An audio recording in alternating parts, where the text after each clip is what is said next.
system on our beloved planet is an eloquent expression of the universe's astonishing ability to come into perfect balance, and then to do what life is meant to do, to thrive. Thriving is the natural flow of life.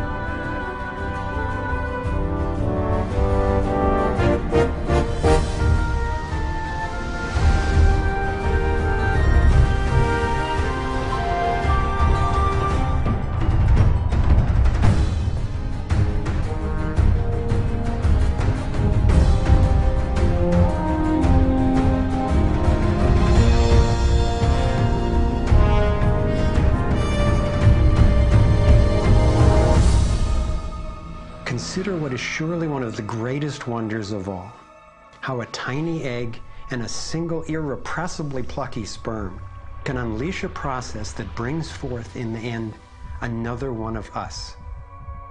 A being of vast ability and unlimited potential, with a brain capable of complex and soaring self-reflection, legs made to dance and run, fingers nimble enough to weave a basket, play a violin, caress a face.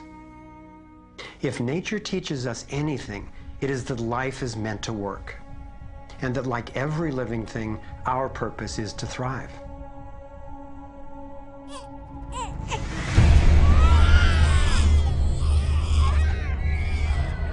And yet, for the majority of people on the planet, life is not about thriving. It's about surviving, just trying to hang on. Is this really the best we can do? Did the universe labor for nearly 14 billion years only to bring forth a species that would end up as an enemy to life itself and to its own home?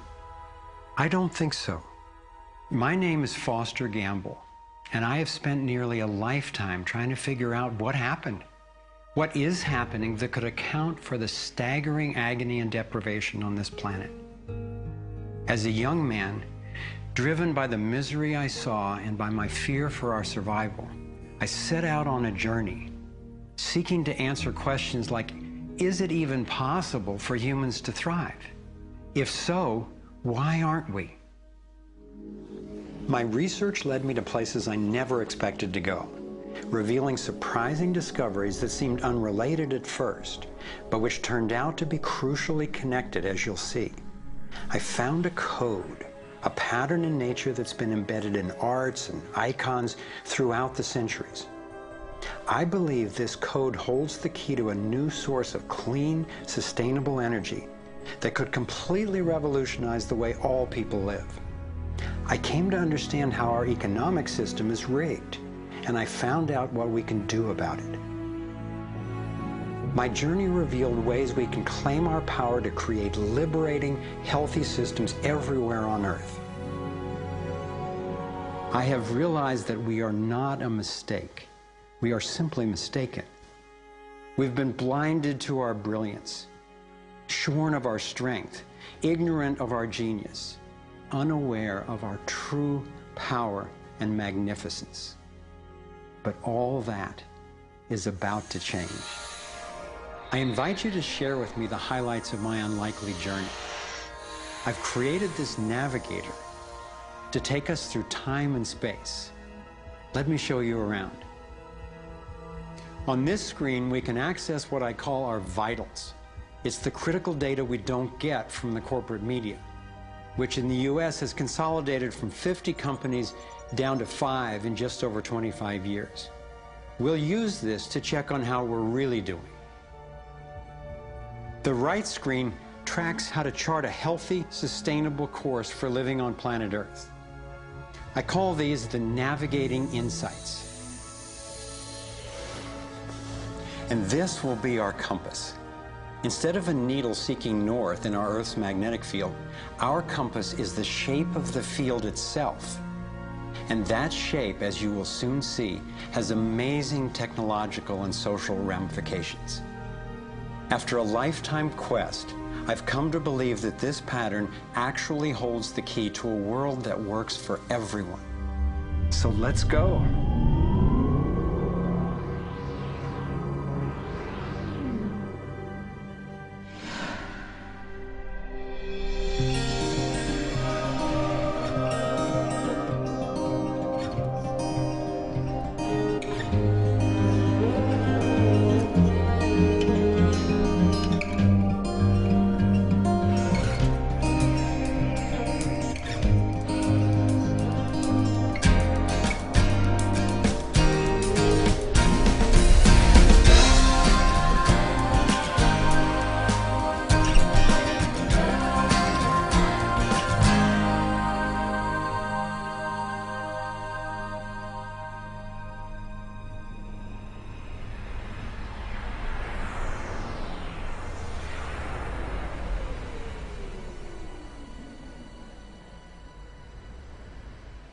I grew up in a world of privilege and power, attending elite private schools and then Princeton University. As a direct descendant of one of the founders of Procter & Gamble, I was groomed to be a leader in the establishment. But I chose a different path.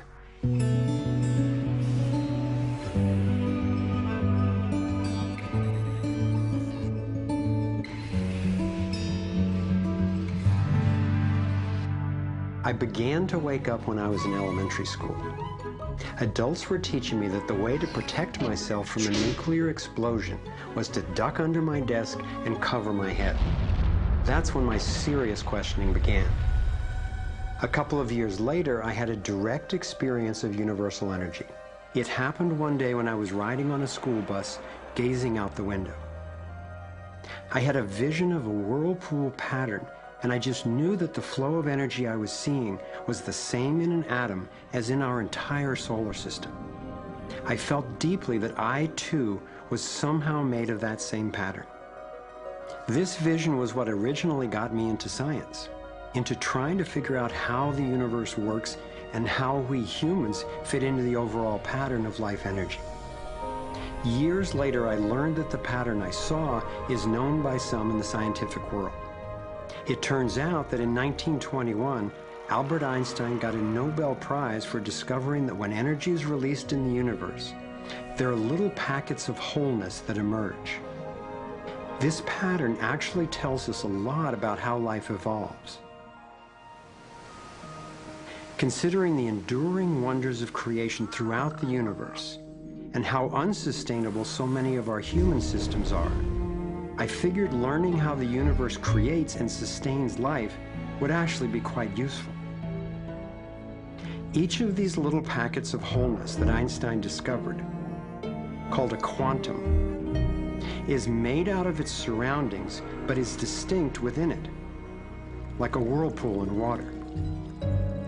These packets are always the same pattern, no matter what size, and they are surprisingly relevant to issues as seemingly disconnected as the wars in the Middle East, the global financial collapse, and how to achieve justice for everyone. We're about to explore how. Mathematicians call this pattern the torus. The energy in a torus flows in through one end, circulates around the center, and exits out the other side. It's balanced, self-regulating, and always whole. I was first officially introduced to the torus by scientist and inventor Arthur Young. Futurist Dwayne Elgin explains how the torus is the primary pattern that nature uses for life at every scale. Evolution means to unfold, to roll out. So the question is, what is the universe rolling out? And what the universe is rolling out is self-organizing systems, and you can see this at every scale. A self-organizing system is a technical term for just a system getting a hold of itself, knowing itself, essentially. And if we go to nature, we can look at and we can see these self-organizing forms throughout. We can see it in the cross-section of an orange, the cross-section of an apple. We can see it in the dynamic nature of a tornado. We can see it in the magnetic field around the Earth, a similar magnetic field around an individual. We can see it in the structure of an entire whirlpool galaxy. We can see it in the structure of a small atom. At every scale, throughout its entire history, the universe has one single project. It's growing toruses. The universe is a torus growing factory.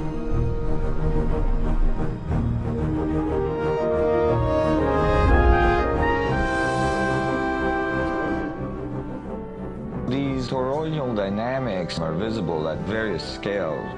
One of them is at the galactic level, which are huge spinning structures with billions of stars in it.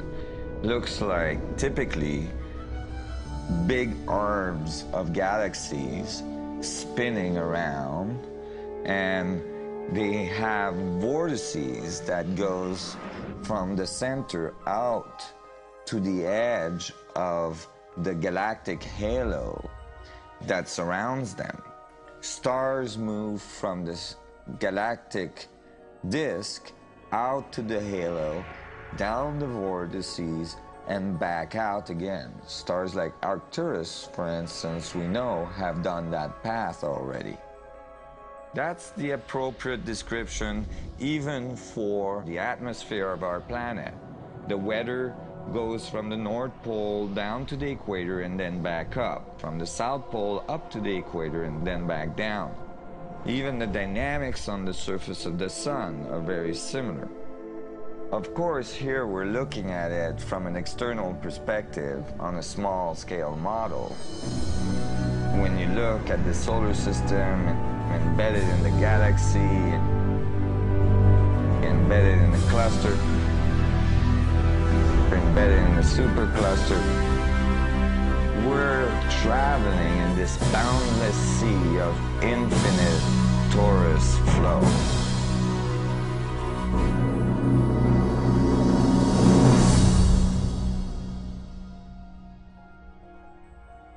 The torus is like the breath of the universe. It's the form that the flow of energy takes at every scale of existence. But there's also an underlying structure in how the flow fits together, sort of like a skeleton.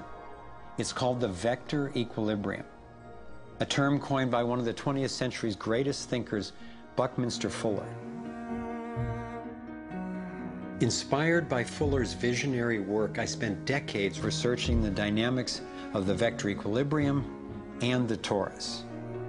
I became so excited by the potential of the toroidal energy form that in 1997 I co-founded a multidisciplinary think tank called the Sequoia Symposium to study the pattern and explore its applications.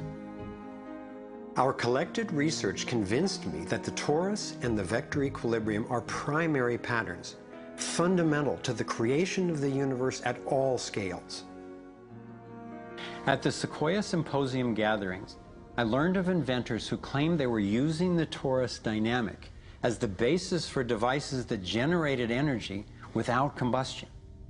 This revolutionary development, accessing what's sometimes called zero point or radiant or free energy, is now being called most simply new energy technology.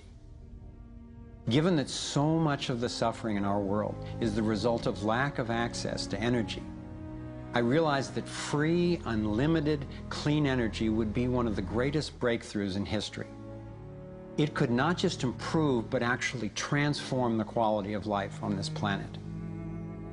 So I began to wonder who else knew about this pattern or about this powerful potential energy source. Some of the scientists at the symposium showed me how the torus has been encoded by different cultures for millennia. Apparently, ancient cultures had embedded this code in the most enduring forms then possible, in stories, in icons, in alphabets, and buildings. Here we are at one of the world's oldest sacred sites, the Osirian Temple at Abydos, Egypt. Very little writing is found in the Osirian Temple. However, there is one very significant piece of information in that temple. It is a very faint but clear and precise drawing. It's not etched into the rock, it's not carved, it's burnt into the atomic structure of the rock in some extraordinary way. Nassim has decoded the Osirian symbol in 3 dimensions. Since our world is not two-dimensional, it makes sense that codes relaying information about our world also wouldn't be limited to flat designs. His 3-dimensional version of the Osirian symbol starts with the vector equilibrium, a perfectly balanced force field with 12 equal energy lines radiating out. They stabilize its center like the 12 spokes of a wheel. The primary pattern of balanced energy flow around this structure is the torus.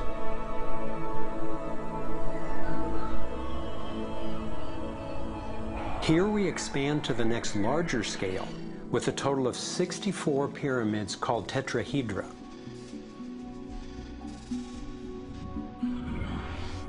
If we then put spheres in, representing the toroidal energy field surrounding each of the pyramids, and then we drop away the pyramids, we end up with a matrix that is, amazingly, an exact overlay for the Osirian icon, a three-dimensional model of the same pattern that was burned into the rock wall of the Egyptian temple thousands of years ago. Now we travel across continents, from Egypt to China, where the same geometry appears at another sacred site built in 1420. Then you go to the Forbidden City, where the sun gods reside, and where you find at the entrance the Fu dogs, the guardians of the knowledge. They guard the knowledge under their paw. The same geometry of 64 energy units is encoded again.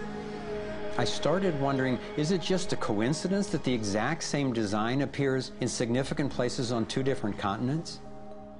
But then Nassim showed me that this geometry of 64 is encoded time and again in cultures across the centuries and from all over the world. The Hebrew Kabbalistic tree of life creates the same structure we just saw, with the vector equilibrium again embedded at every level. The ancient Chinese system of wisdom called the I Ching is based on 64 hexagrams, symbols with 6 lines in a set, some continuous, some broken. These can be put together as the 6 edges of a tetrahedron, and together would form the 64 tetrahedron crystal.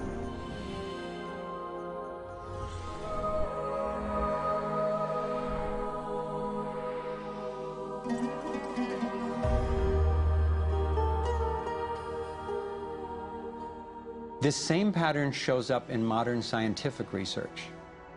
The double helix has an alphabet of 64 codons that are used to encode our human DNA. I had seen that there was advanced knowledge of the living geometry of the universe thousands of years ago, but how on earth did they know about it? Most of the stories of ancient Egypt and Mayan and Incas talk about sun gods coming to the earth and teaching them engineering and writing and all of their science. I started to wonder if all these sun gods were not advanced civilization coming from another part of our galaxy. These texts and many ancient cultures describe them as coming in flying boats, or in the Vedic tradition, flying machines, and so on. There is many mention of these sun gods coming through time.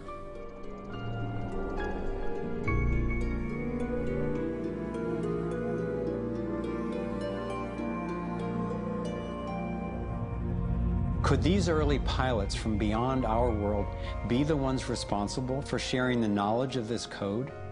Could they actually be tapping its power to propel themselves through the cosmos? This isn't where I thought my research would lead me, and these notions were rocking my world. But Nassim has impressive evidence to back up his theories, and I could see no other rational way advanced math and physics concepts would have been recorded over 3,000 years ago. I sought out one of the most knowledgeable investigators, Dr. Stephen Greer, the founder of the Center for the Study of Extraterrestrial Intelligence. He's conducted hundreds of interviews with top-ranking government and military witnesses. And so when we talk about extraterrestrial intelligence, we're talking about civilizations that have reached the point of being sentient like we are, but whose technologies and perhaps social capabilities are such that they've been able to become interstellar or interplanetary civilizations. And when you look at the fact that the most conservative estimates are in the Milky Way galaxy that there are at least 10,000 Earth-like planets that have intelligent life on them, and that at least half of them are likely to be as advanced or more than ours, it's almost a certainty that there's intelligent life out there that have mastered the laws of the universe beyond what's currently taught at MIT and Caltech to be able to transfer through space-time in real time through vast distances of interstellar space. We have over 4,000 cases where these objects have landed on terra firma and left physical evidence. We have over 3,500 pilot cases. We have hundreds of cases, including ones from the highest ranking investigator at the FAA, John Callahan, and numerous other operators where these objects have been tracked on radar going tens of thousands of miles per hour or dematerializing and then reappearing in another point in the sky. Yes, there have been ET visitation, there have been crashed craft, there have been material and bodies recovered. We have contact with aliens not originating from some foreign country, but from some other solar system. And I have been a party to that. There were documents that I have seen that refer to the Roosevelt having several instances of UFO flyovers, and particularly after they took on board nuclear weapons. And my SEAL told me, Jordan, this, what have you got in your log? This never happened. The crew going on duty and the crew coming off duty all saw the UFO just hovering in midair. It was a metallic, circular object, and from what I understand, the missiles were all shut down. That means they went dead, and something turned those missiles off. Now, remember, all this stuff is flying at several thousand miles an hour. So this thing fires a beam of light at the warhead, hits it, and then this thing flies up like this. Meanwhile, we're all going like this, fires another beam of light, goes around like this, we're going like this, fires another beam of light, goes down like this, fires another beam of light, and then flies out the way it came in. And the warhead tumbles out of space. The feeling at the time was that it must have been extraterrestrial. They took the film and they spooled off the part that had the UFO on it, and they took a pair of scissors and cut it off. They put that on a separate reel, they put it in their briefcase, they handed Major Mansman back the rest of the film and said, here, I don't need to remind you, Major Mansman, of the severity of a security breach. We'll consider this incident closed. But who do you tell that you were involved in a UFO incident without them looking at you like you ain't wrapped too tight?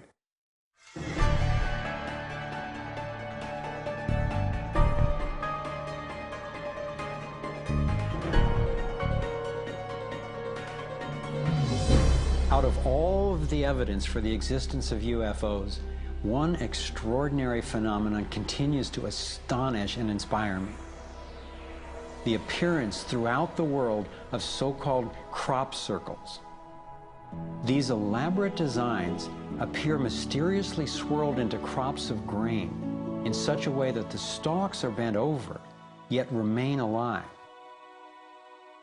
More than 5,000 of these patterns have appeared in over 30 countries, most of them in England. The media has led many people, including me at first, to write these crop patterns off as hoaxes, the nighttime work of a few pranksters. Of course, there have been faked versions, but those made by human hands are crude compared to the vast majority of these elegant creations. Could hoaxers have created all 5,000 of these patterns? Could a few people with ropes and boards have created something as complex and beautiful as this one, made in the dead of night in a driving rain and leaving no footprints in the soil? The electromagnetic field over the area where the crop's been laid down to create the image is often electrostatically charged. Some of these areas are littered with strange magnetic particles. One of the most amazing crop designs is not a circle, but a rectangle that seems to be a direct response to a message sent out into space in 1974. The message was a radio signal depicting our planet's location in our solar system and Earth's people, in hopes that it might be received and interpreted by an extraterrestrial intelligence. 27 years later, in 2001, this crop design appeared in England, along with what could be a self-portrait of the sender. This message matches the format of the NASA signal and describes a different solar system from ours, a picture of the sender, non-human DNA, and a microwave antenna they apparently used to communicate, rather than the radio antenna that we used. The antenna symbol had appeared a year earlier in exactly the same field, right next to a working radio wave antenna, like the one NASA used to send out the original signal. NASA continues to officially deny extraterrestrial contact of any kind. And yet, year after year, these spectacular creations appear.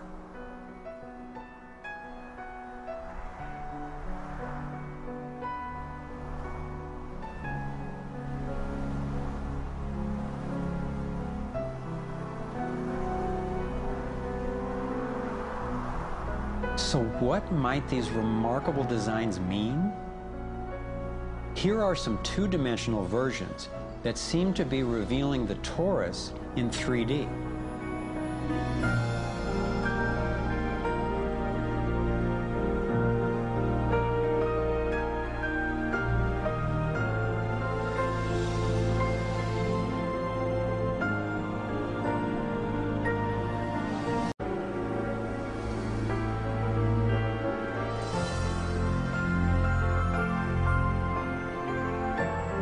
And here is the vector equilibrium.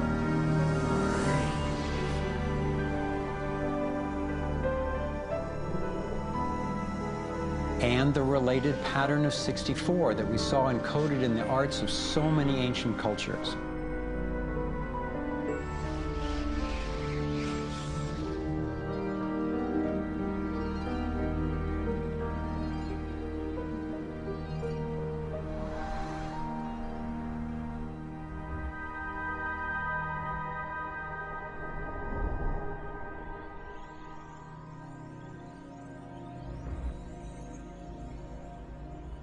When I saw the coherence between the crop circles and the ancient encodings, I thought regardless of whoever created them and wherever they're from, there must be an important purpose to these designs.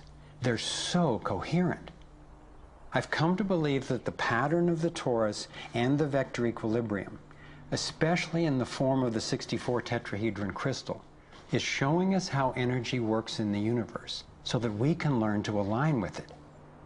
I believe that they're giving us a model for accessing energy in a clean, safe, and limitless way, and a new means of propulsion.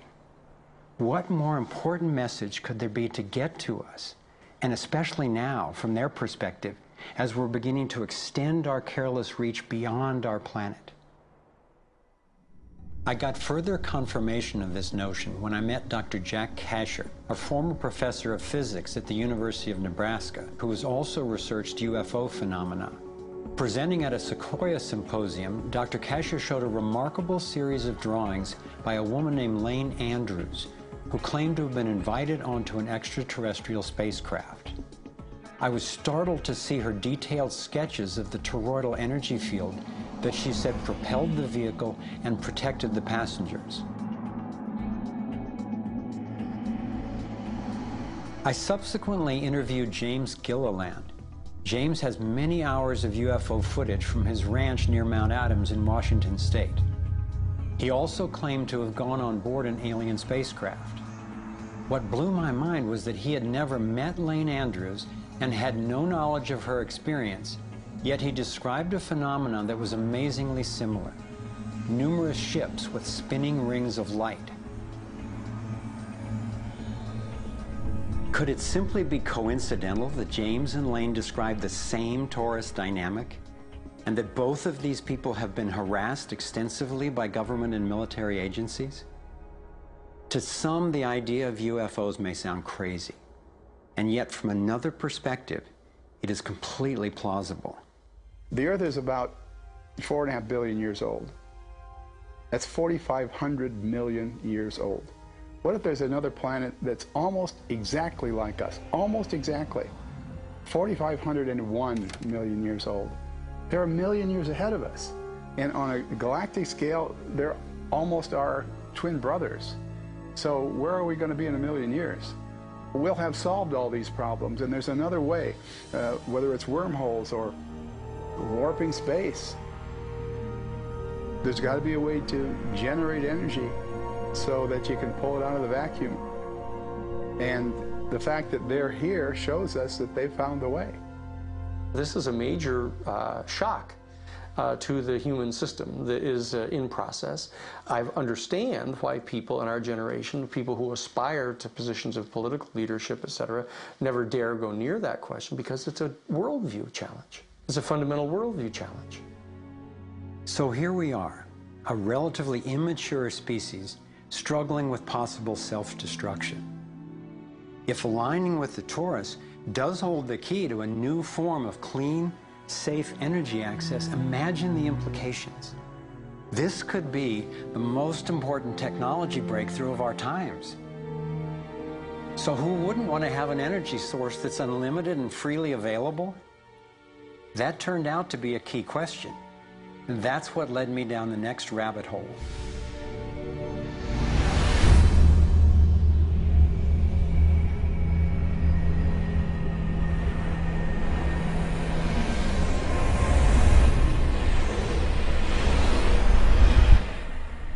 It turns out that scientists as far back as the early 1900s have been developing alternative ways to access electricity without combustion. Nikola Tesla believed he had tapped into what he called radiant energy. Many scientists believe he was accessing what's now called free energy. But before Tesla could finish the project, his financier, banker J.P. Morgan, who had a monopoly on the copper used for electrical lines, recognized how Tesla's invention could transmit electricity without wires. He then shut down Tesla's funding. Tesla's lab was burned down and he was ostracized, all for trying to implement his vision of unlimited energy for everyone.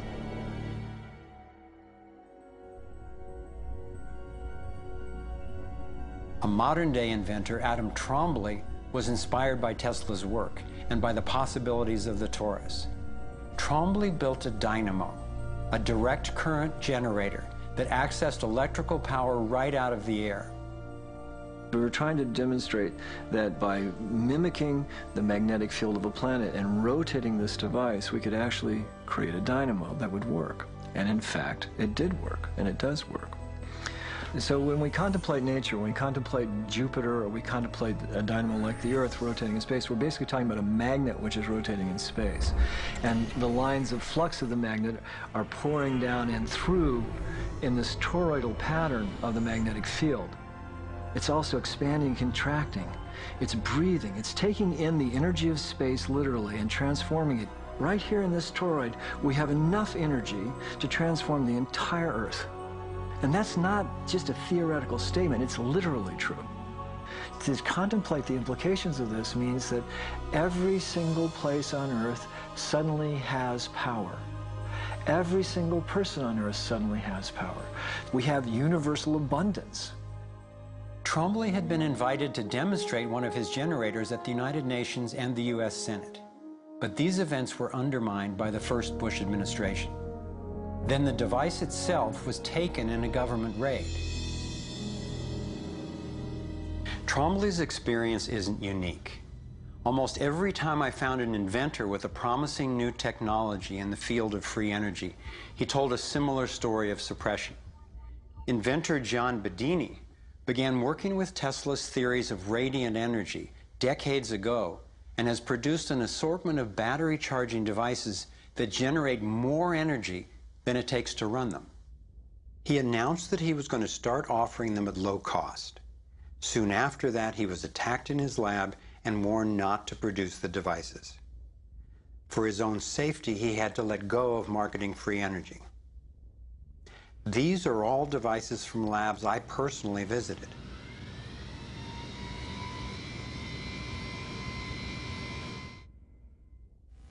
Now,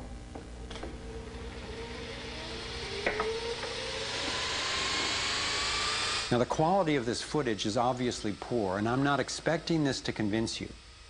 My point is that being there with these inventors, accompanied by experts, and seeing these new energy devices in operation convinced me that the technology is real. And the implications of that to me are absolutely thrilling. Canadian John Hutchison not only created some free energy batteries, but also used Tesla's theories to counter gravity, to make objects float. This could revolutionize the field of propulsion. His lab was raided and equipment was taken by police and government officials in 1978, 1989, and again in 2000. One of the scientists we were going to interview for this film was Dr. Eugene Malov, an engineer from MIT and Harvard, and editor of Infinite Energy magazine, which covers both theoretical and technological developments in the new energy field.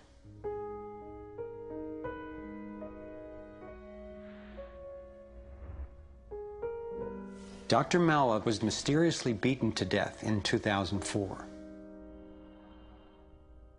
If these inventors were all hoaxers and charlatans, I wondered, why are they being suppressed so consistently and so brutally? I asked free energy inventor Adam Trombley why he thought this technology was being suppressed, and if the UFO phenomenon was related. We've had major military people at great risk to themselves say, yes, these things are real. Why do you think the military-industrial complex doesn't want that statement to be made? Because you start thinking about what kind of technology is behind that. That's the bottom line. The suppression of UFO phenomena is hand in hand with the suppression of so-called free energy. The energy is extracted from the fabric of the space around us, which means it cannot be metered. That is a direct threat to the single largest industry in the world, energy. It's goodbye ExxonMobil, goodbye oil, goodbye coal, goodbye linear transmission of electricity through power lines, all that gone. Unfortunately, it's someone's $200 trillion piggy bank. The proven oil and gas and coal reserves are worth north of $200 trillion.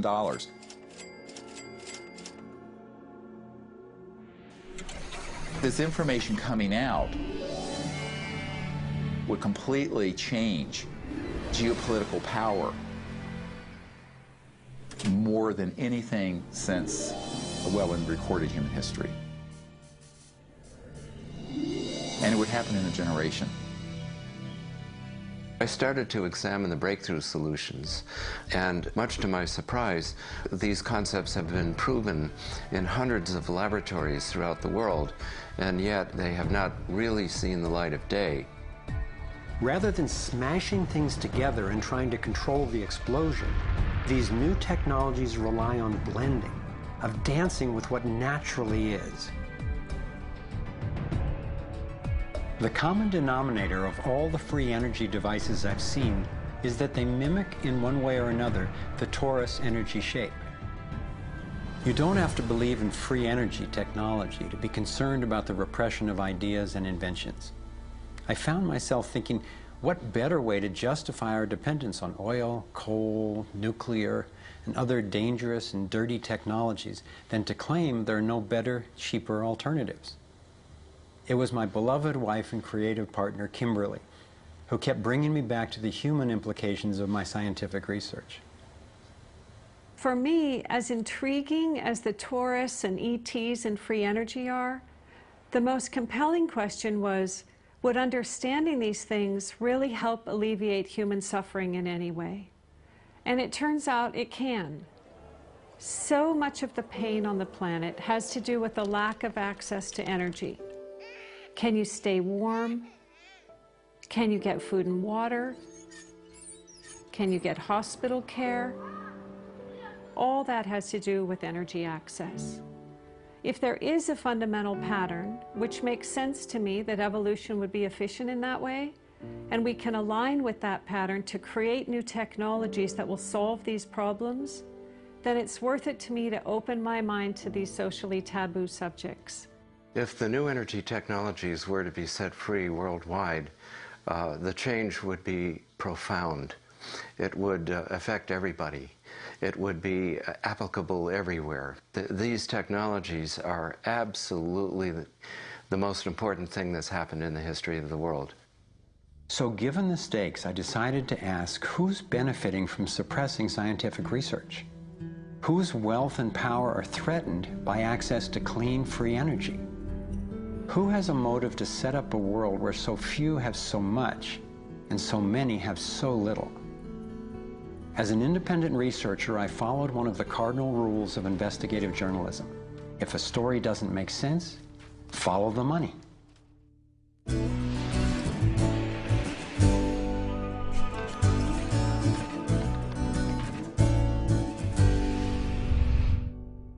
Our being dependent on oil ensures that energy corporations continue to reap phenomenal profits.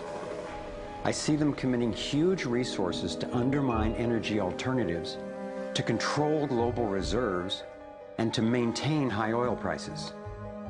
They have enough money and influence to suppress anything that might threaten their monopoly.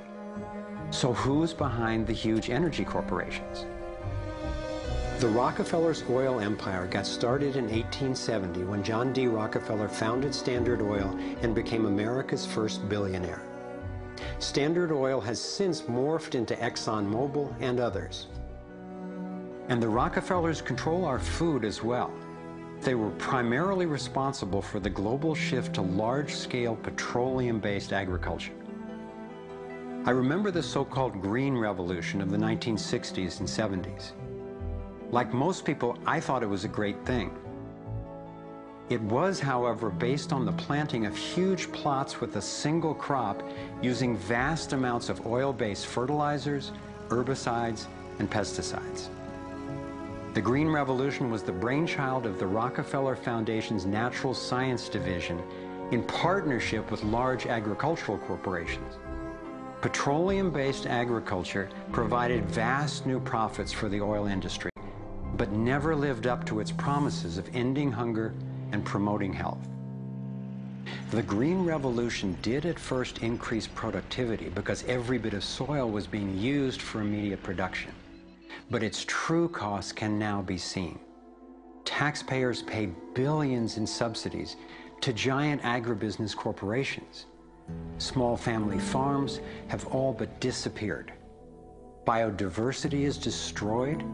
Toxic chemicals poison farm workers and pollute the land, water, and our food supply, endangering the health of us all. As of 2010, approximately 1 in every 7 people worldwide did not have enough to eat.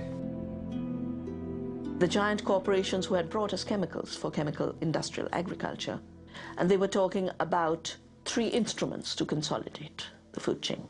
The first was genetic engineering as a way of control. The second was patenting seed and patenting life as a way of control, declaring seed to be private property, treating the saving of seed by farmers as a crime, as a theft of intellectual property. And the third was so-called free trade treaties that would rob ordinary people, farmers, growers, of their freedom to save seed. The design of terminator technology to create sterile seed in order to impose even more dependence of humanity on a handful of corporations is the ultimate step in this. We are, through what we are doing with seed, literally for the first time, creating a new colonization, which I call the colonization of the future.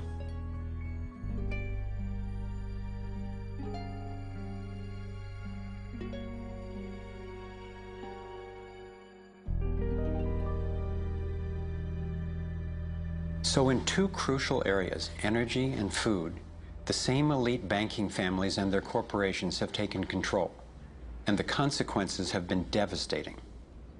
For me, it was overwhelming at first to discover such a monopoly of influence, but I knew it was important. Like learning you have a tough but treatable disease. It helps to understand what's causing it and how it operates if the goal is to cure it. So I continued my investigation. If oil and food are controlled by the big banking families, where else does their influence show up? As I followed the money, I began to see this same pattern of control in just about every area of our lives. and I always found the same families in charge, either directly through their banks and corporations or indirectly through their major foundations. Again, it was the Rockefellers who created the National Education Association with help from the Carnegie Foundation and later from the Ford Foundation. What the captains of industry wanted from our schools was an obedient and docile workforce who would be manageable employees and eager consumers. Schools are to establish fixed habits of response to authority. That's why it takes 12 years. You're to respond reflexively when anyone in a position of authority tells you what to do. Like education, health is yet another area dominated by big money and corporations. The American Medical Association, for example, is largely funded by the Rockefellers, who use their funding to influence AMA research and decision-making.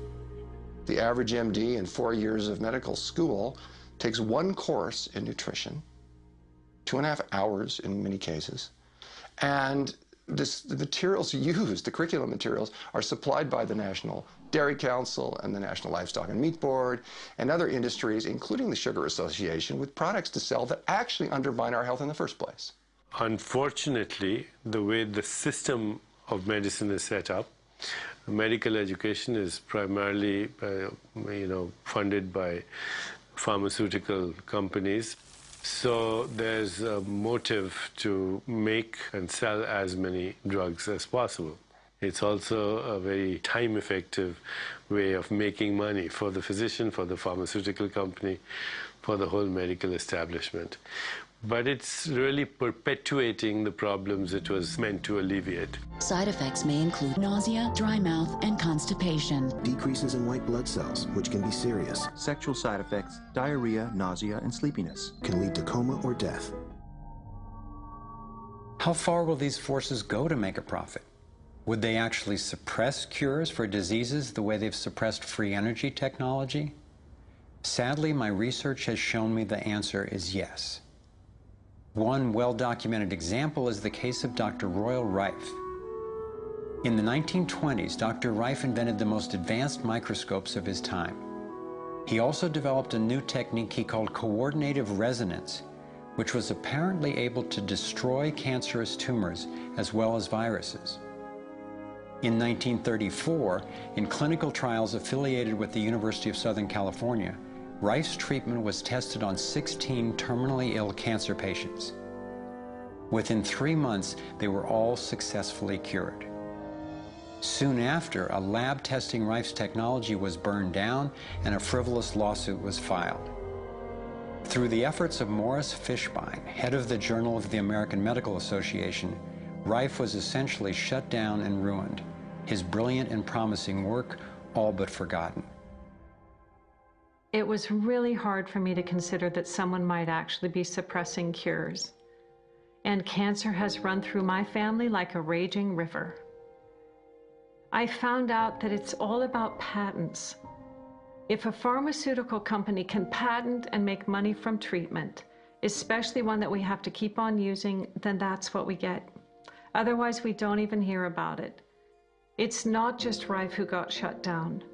Reen Case had an old Indian Ojibwe formula that was effective. Harry Hoxsey and Max Gerson had natural remedies that worked. But you know, if you go and you look them up, the AMA makes them sound like complete quacks. And that's where following the money has been so helpful, because the same powers who control the AMA and their research and funding control the pharmaceuticals. So there's a multi-trillion-dollar financial incentive to suppress cures that can't be patented. Knowing that cures exist has not taken away the anguish I feel from losing so many people I love to cancer. It's given me something really satisfying to do with the pain. And I believe when we take the love and devotion that we have for everyone who's died and who will die unnecessarily, and direct it to developing and getting these cures out to people who need them, we can break this cancer legacy and heal.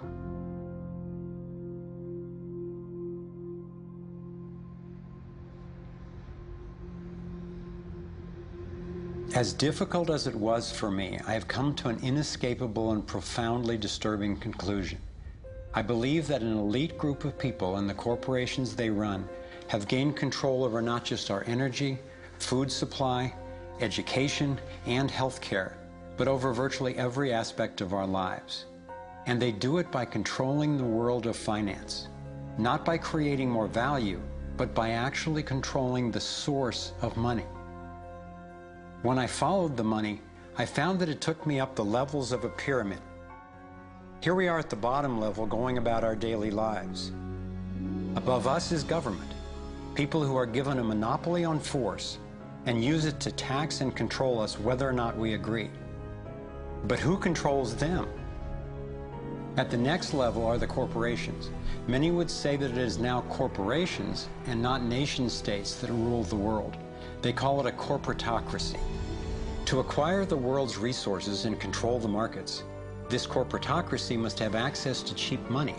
The big corporations get their loans at special rates from the big banks, which means that those who control the major banks, the moneyed elite, ultimately control the corporations.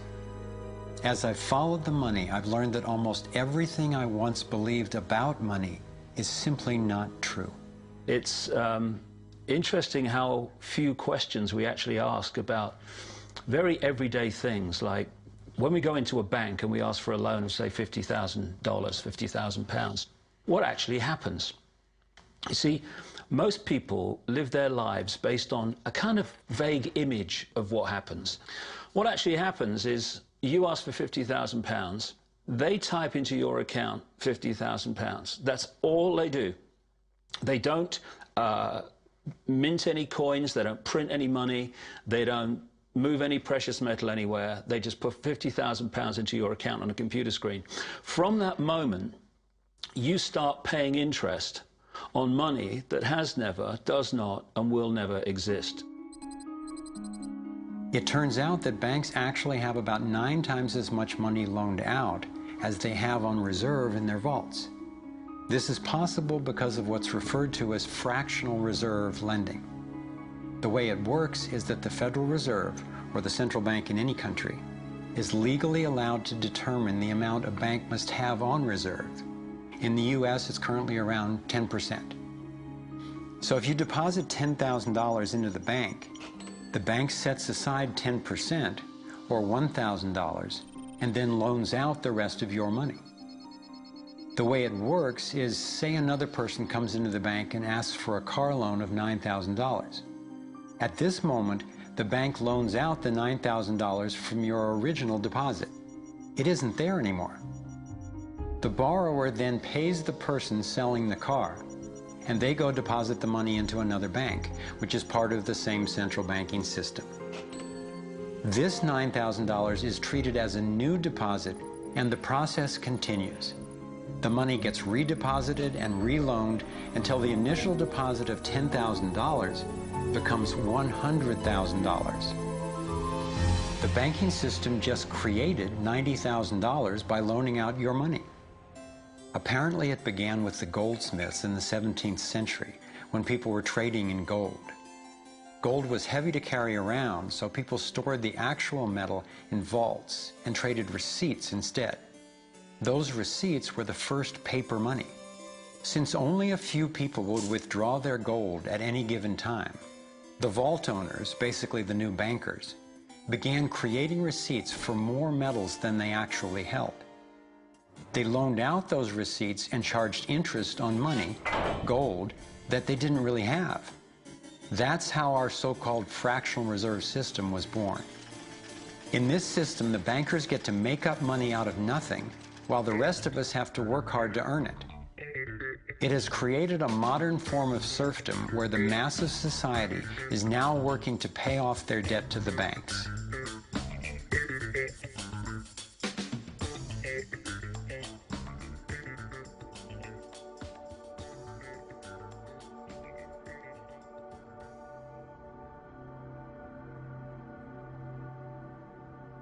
Under this fractional reserve scheme, we inevitably become debt slaves to a ruling class of financial elite, not because they are better or smarter than anyone else, but because they have rigged the system to benefit themselves at the expense of most people on the planet. Catherine Austin Fitts is an expert on this issue. She was an Assistant Secretary of Housing and Urban Development under President George Bush Sr., and then an advisor to the Clinton administration. Let's set up a game of Monopoly, and you want to buy Park Place. What I can continually do is just print money, give myself more money, lower the value of your money by printing more. No matter how hardworking you are or how successful you are, I can always end up buying you for free. So how come if you or I make up money, it's called counterfeiting, but if the banks do it, it's increasing the money supply? How did the banks get this power? This is Jekyll Island, where in 1910, representatives from the Rockefellers, Rothschilds, Morgans, and other private bankers gathered secretly to draft the legislation that would create the Federal Reserve. Ed Griffin literally wrote the book on what happened at Jekyll Island. Central banks are banking cartels which have gone into partnership with the respective governments in the countries where they operate.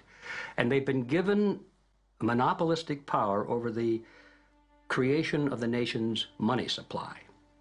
That's what the politicians handed to them as a gift, you might say, for the partnership. Now, in return, what did the bankers do for the politicians?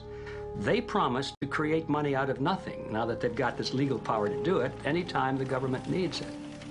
And since 2008, we've witnessed the greatest fake money printing run in recorded history.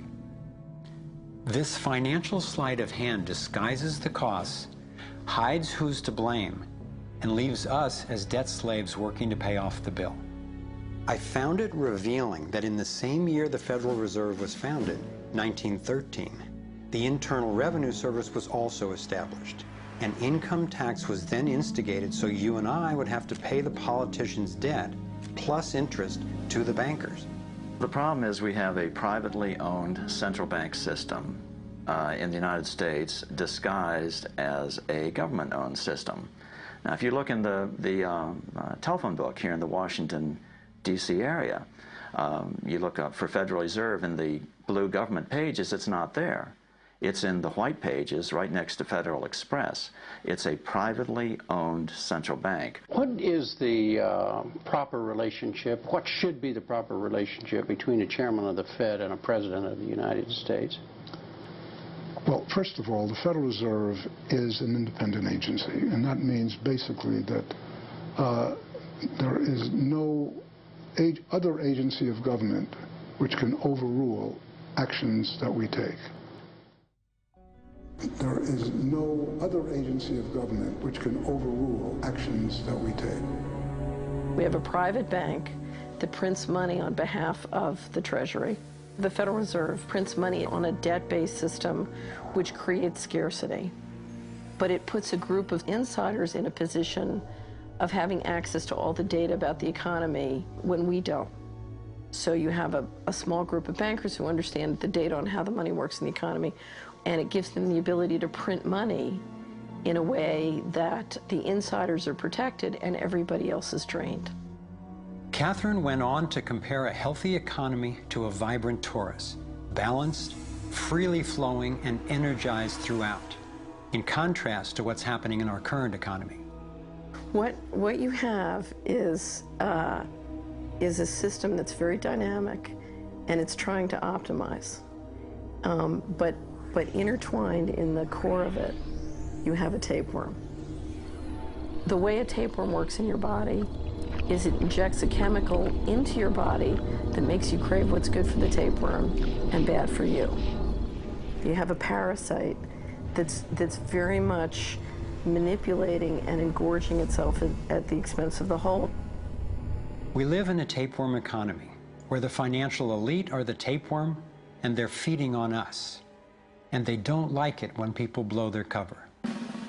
After Catherine began exposing government corruption at the highest levels, the FBI raided her company and seized its assets.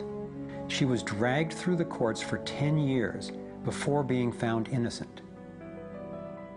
So we've got the Federal Reserve, a privately owned corporation with a monopoly on creating money, but with no accountability. backed up by a government with a monopoly on force. The country got sold on the Fed as an institution that would help stabilize the economy and remain independent of politics.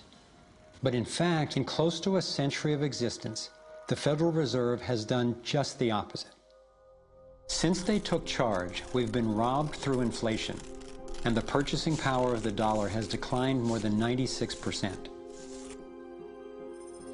And the wealth gap makes it clear most of the money is going to a very few.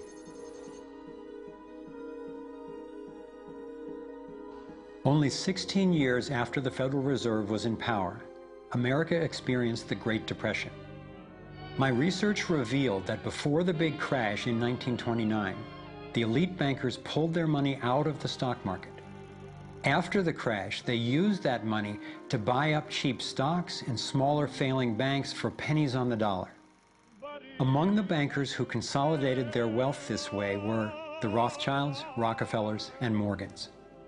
A similar scenario played out in the 2008 financial collapse, with the same bankers benefiting. In the years leading up to the collapse, the biggest banks, including Bank of America, Citigroup, and Chase, controlled by the Rothschilds, Rockefellers, and Morgans, were bundling and trading bad loans that they knew would eventually fail. It's like putting rotten oranges in a box and selling them as grade AAA. The bundlers of the debt knew it was only a matter of time before someone would open that box and see that the content was worthless, since they were the ones who packed the boxes in the first place. When the rotten oranges, what we hear about as unsound loans, derivatives, and credit default swaps, were finally discovered, everyone was impacted. People lost their homes, their jobs, their businesses, and their retirements.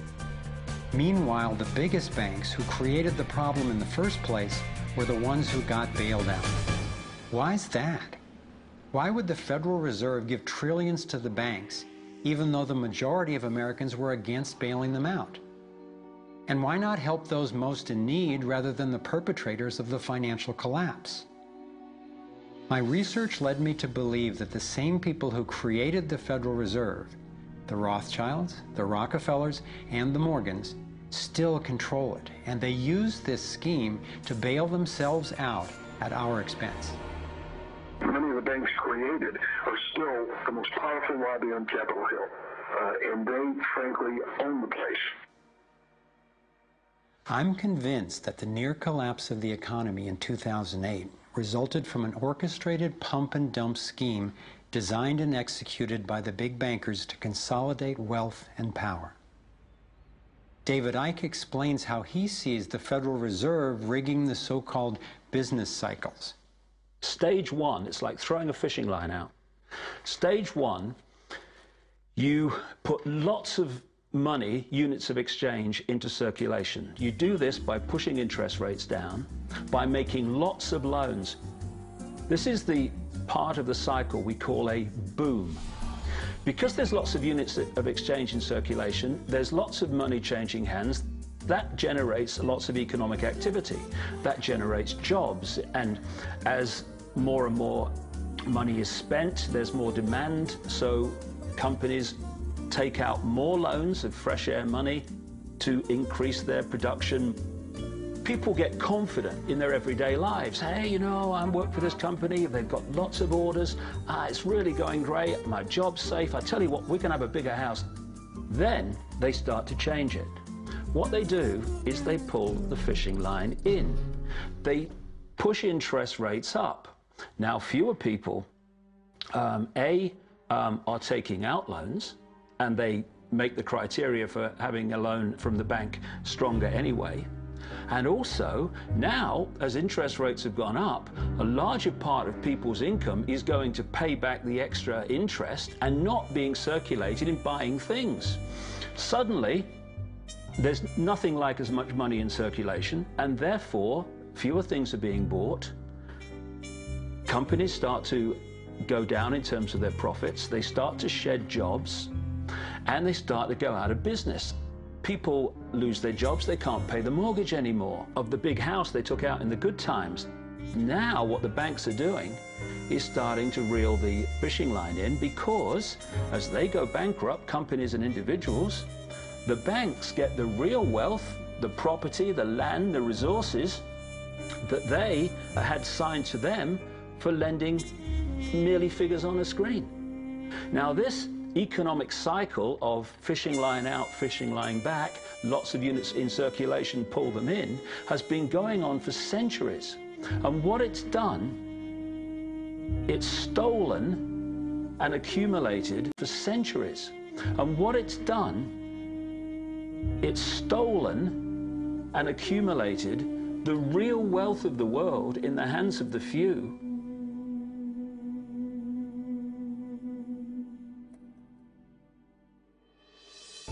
At the international level, central bankers use the World Bank and the International Monetary Fund to make more money while exploiting the resources of countries they lend to, bankrupting them in the process. The central bank of central banks is the Rothschild-created Bank for International Settlements. The elite are positioning themselves to control access to virtually everything we need to survive. No matter where you go in the world, the money is controlled by the banking system. They decide if people eat or if they don't eat. Who's a billionaire and who lives on less than $1 a day? He who controls the money controls the world, and a very few control the money.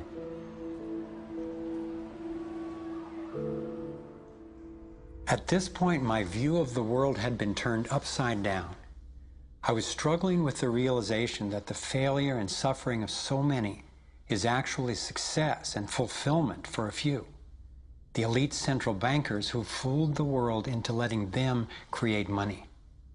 They already have vast fortunes, so what is their end game? What is their ultimate agenda?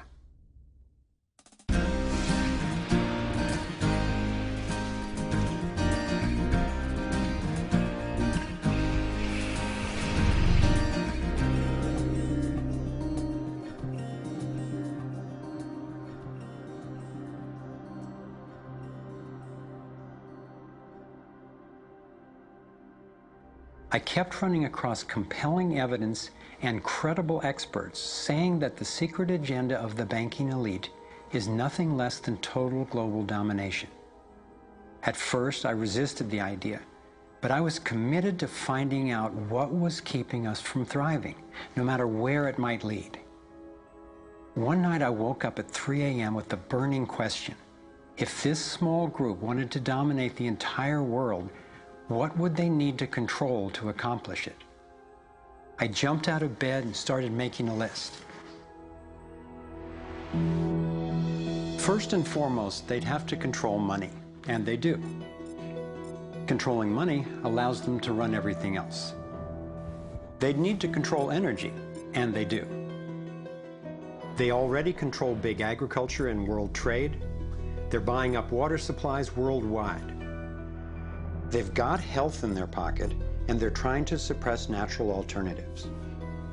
Mainly, they'd have to control what information we'd get and how we'd react to it.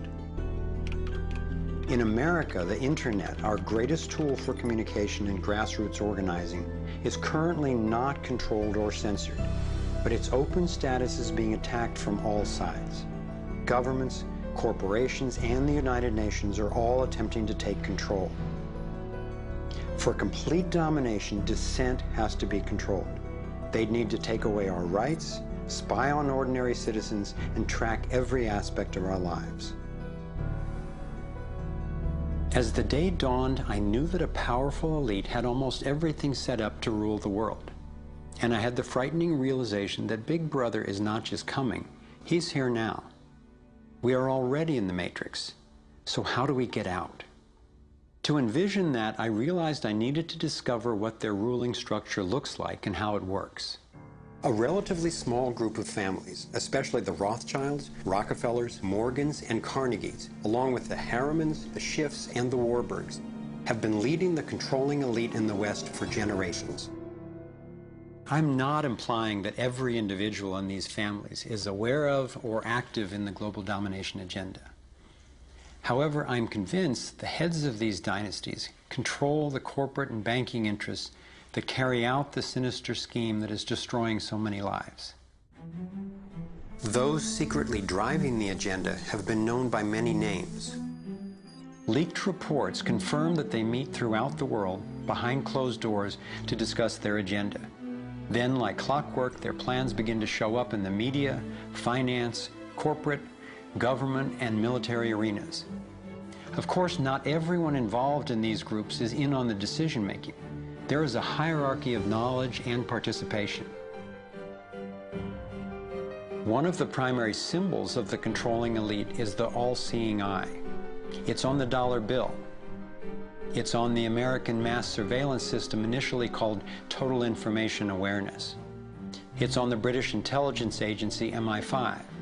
And it even oversees the Supreme Court complex in Israel, designed and funded entirely by the Rothschilds.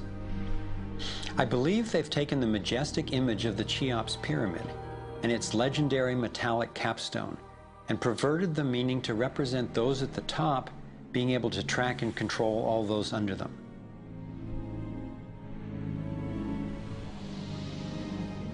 One of the painful ways this information has been used is by people who want to promote anti-Semitism.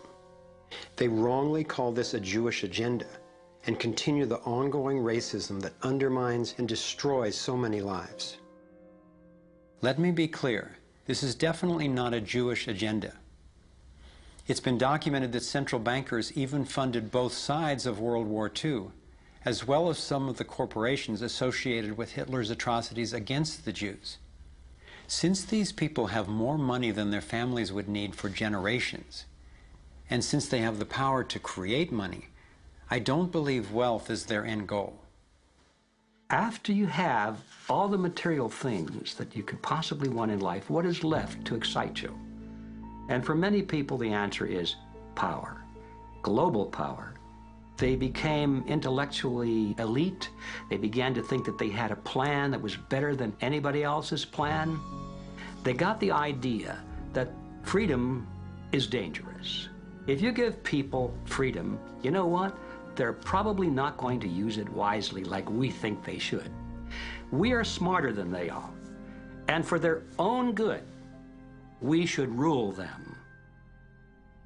As I came to accept the idea of a ruling elite planning for total global domination, I began to hear these same people actually talking more boldly and publicly about it, only they call it the New World Order. When we are successful, and we will be, we have a real chance at this New World Order. It is a new world order with significantly different and radically new challenges. A new world order can be created. It's a great opportunity.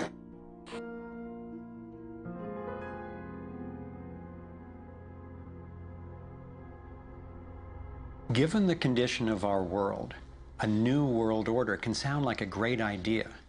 But I had to distinguish between what I was discovering about global domination, a one-world government run by an elite few, and the reality of our global interconnectedness, which is the realization that at a fundamental and even spiritual level, we are not separate, we are all connected. But the agenda for global domination is really the exact opposite. It's a divide and conquer strategy to keep us all pitted against each other, thinking that it's the Democrats or Republicans, the liberals or conservatives who are the problem, when both parties are ultimately serving the same plan. I believe we're heading toward a totalitarian world authority, actually a military dictatorship, run by a tiny elite who have all the power and make all the rules. If they succeed, there'll be nowhere to run, nowhere to hide. Think about it. The whole notion of conspiracy has been so ridiculed that it's socially challenging just to consider it. And there's always a reasonable sounding story to explain any one incident on its own. I personally used to try to justify how the same people consistently ended up with more money and more control by thinking they must just be taking advantage of the situation, but not actually causing it. But after nearly a decade of putting the issues and the evidence together, I am convinced it is not random, and that a few very powerful banking elite families and their political and corporate partners do have an agenda to dominate and control the rest of us. Once I got the reality and the scope of the agenda, I really had to think, how much do I want to know about this? Do I want to focus on the worst of what human beings are capable of? I decided it is worth knowing who these people are and how their organizations operate, because on the other side of the rage and the sadness are clarity and strength, the power we have to focus our efforts effectively now that we understand what's really going on. The greatest prison that people live in is the fear of what other people think. What happened to me as a result of all the ridicule I went through is that I stepped out of the fear of what other people thought. And it's only when you do it that you realize what a prison you lived in before. And what it gave me was a personal understanding of how easy it is for a few to control the many.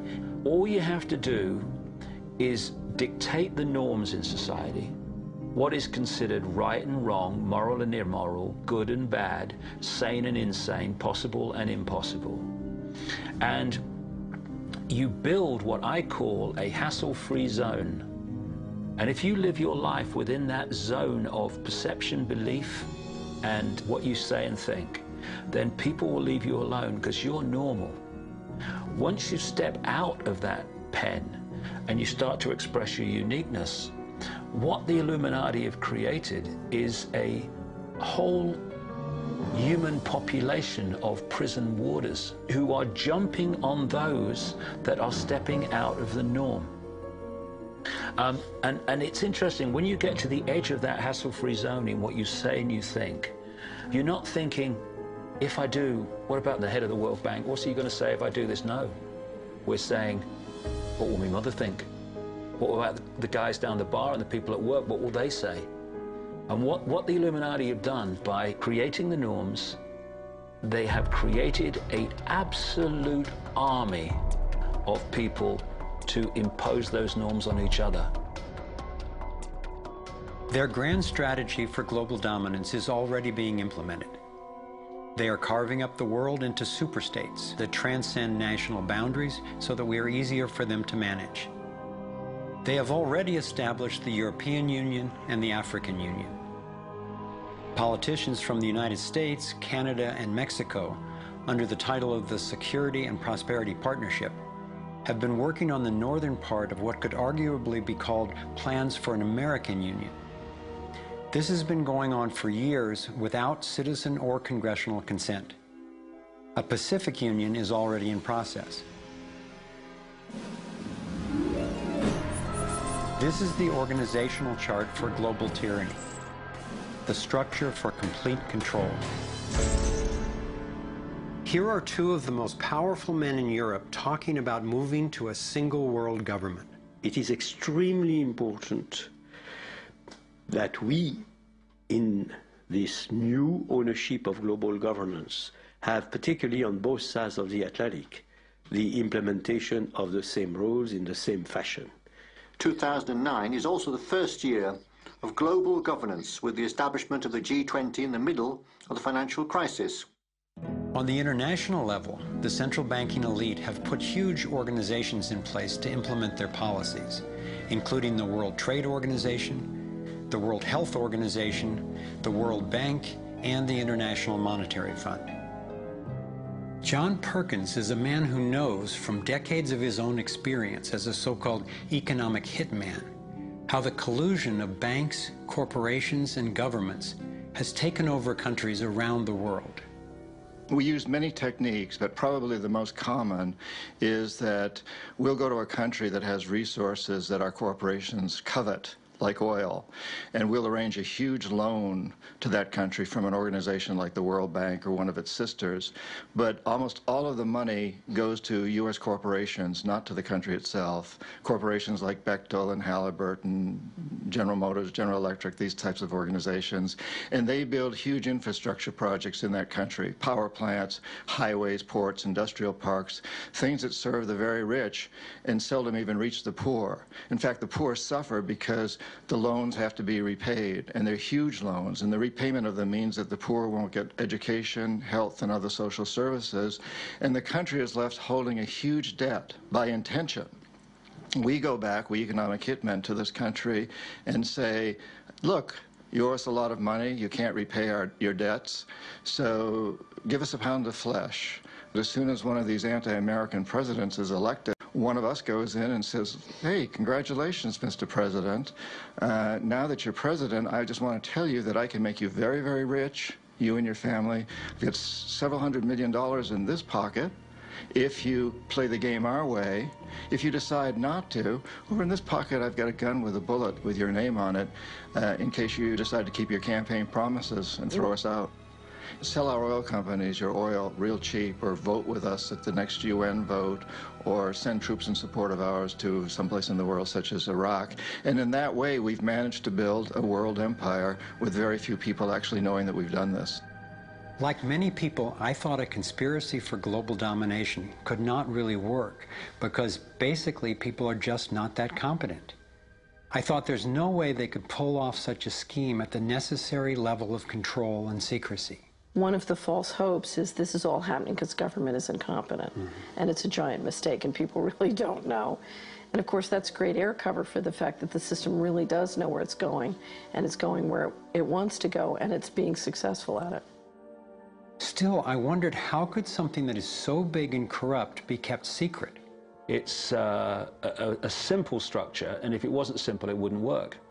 And it can be likened to a compartmentalized pyramid. If you look at any organization today, no matter whether it's a transnational corporation, a university, a government, a secret society, they're all structured as a pyramid.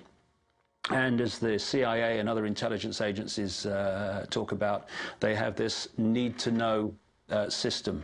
Only let people know as much as they need to make their contribution and no more. So you take a bank, an individual bank, not that there is such a thing. At the bottom, you've got the people you see when you pass your check over the counter in the bank.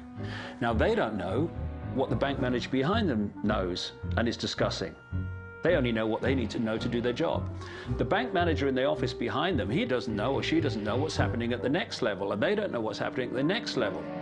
And eventually, you've got a tiny few people at the peak of the pyramid of that banking structure.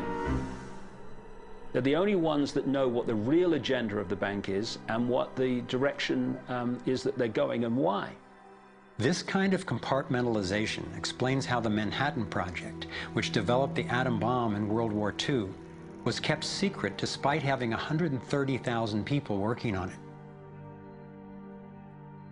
When I first let in the scale and the intentions of the agenda, I felt like I had the flu for about 2 weeks. But then it dawned on me. Here was this well-planned, well-orchestrated attempt to squelch human potential, and still our brilliance shines through. Even though we've been systematically distracted and repressed, people have come up with innovative, ingenious solutions to a huge number of the problems that we face. It's not our fault that we didn't recognize how organized and intentional this scheme is. It's our challenge. I looked at the kind of world the controlling elite have already given us, and I had to ask, what kind of world would we be living in if they had absolute and complete domination over everyone, everywhere? In this new world order of theirs, a tiny number of people would exercise total control over the lives of everyone through a system of intrusive surveillance, violent suppression of dissent, and debt slavery. Imagine tiny islands of opulence surrounded by a sea of misery, where the mission of the military is to protect the haves from the have-nots. I've come to believe that their endgame is truly ominous, and that they will stop at nothing to continue implementing their plan. As difficult as it may be for Americans to accept, I'm now convinced the agenda of the global elite includes destroying the financial strength and sovereignty of the United States. With its history of free speech and armed revolt, America represents the major hurdle to global consolidation of power. If they can succeed in bringing down this country, I believe the international elite intend to transfer the power and productivity of Americans to their one-world dictatorship, gradually taking over our lives in what David Icke calls the totalitarian tiptoe. Think about it. They've got us so deep in debt we can never repay it. They're collapsing the dollar, and they're attempting to replace it with a global IMF currency. This press for a global cashless electronic currency would enable a central authority to financially disable any individual or group in an instant. Now, for the first time in history, international taxes are being proposed under the pretense of addressing climate change. Like a Trojan horse, the suggested treaty unveiled at the 2009 Copenhagen Climate Conference appealed to our concern for the environment while distracting us from the fact that this unprecedented carbon tax would be paid to the World Bank and enforced by global police. There are ways to address our obvious need to curtail pollution without creating a tax base for tyranny. You want to change society in a way that you know that if you do it openly, you know you're going to get an adverse reaction. So you don't do it openly. You play problem, reaction, solution. Stage one, you create a problem. It could be a terrorist bomb. It could be a 9/11. It could be a run on a currency. It could be a stock market collapse, a government collapse. You tell the people your version of A, who did it, and B, why. And at this point, problem, reaction, solution would fall down if we had a media that was in any way related to journalism. Instead, the mainstream media is a public relations office for the official version of events. Turns out President George W. Bush was right about Saddam Hussein hiding weapons of mass destruction. The virtually only way or source of information that the public have about this event is from the mainstream media. And what they're looking at stage two of problem, reaction, solution is the reaction of outrage, of key fear. And they want the public to say to the government, something must be done, this can't go on, what are you going to do about it? And this allows stage three, which is those who've created the problem, glean that public reaction with a false story, to then openly offer the solutions to the problems they have themselves created. The idea of using tragedy, manufactured or simply utilized, was deeply significant in my finally understanding how far these people will go to achieve their goals. It's a documented fact that we entered the Vietnam War under false pretenses. Former Secretary of Defense Robert McNamara has acknowledged that the attack on a ship in the Gulf of Tonkin didn't actually take place. Our judgment that we'd been attacked that day was wrong. It didn't happen.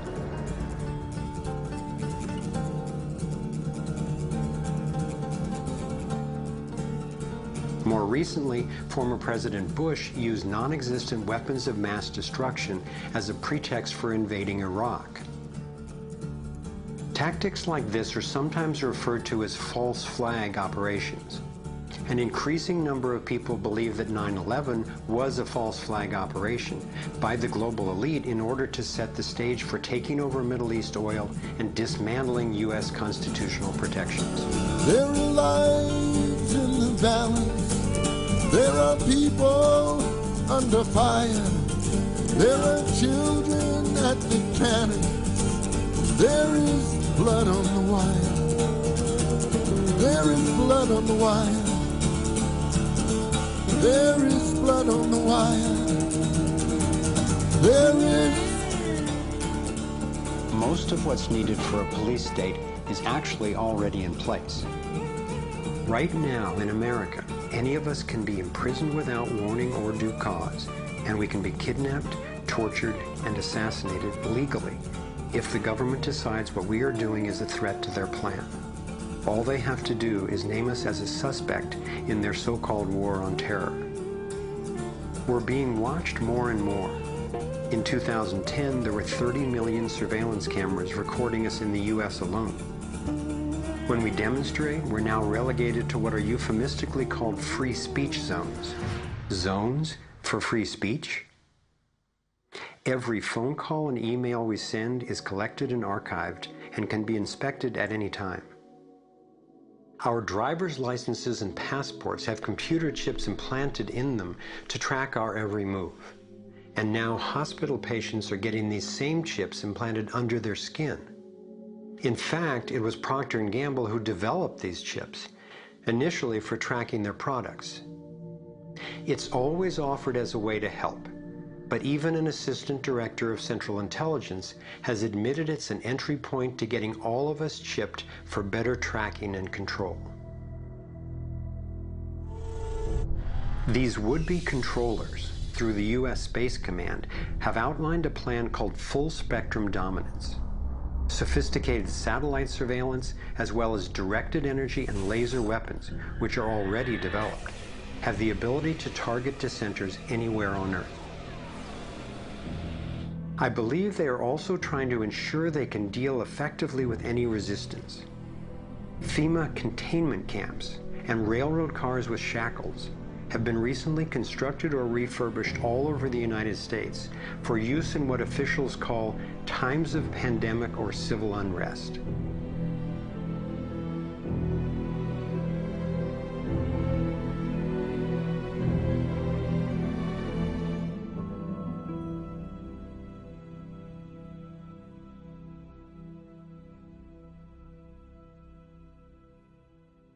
There's one more brutal realization about the global domination agenda that I need to share.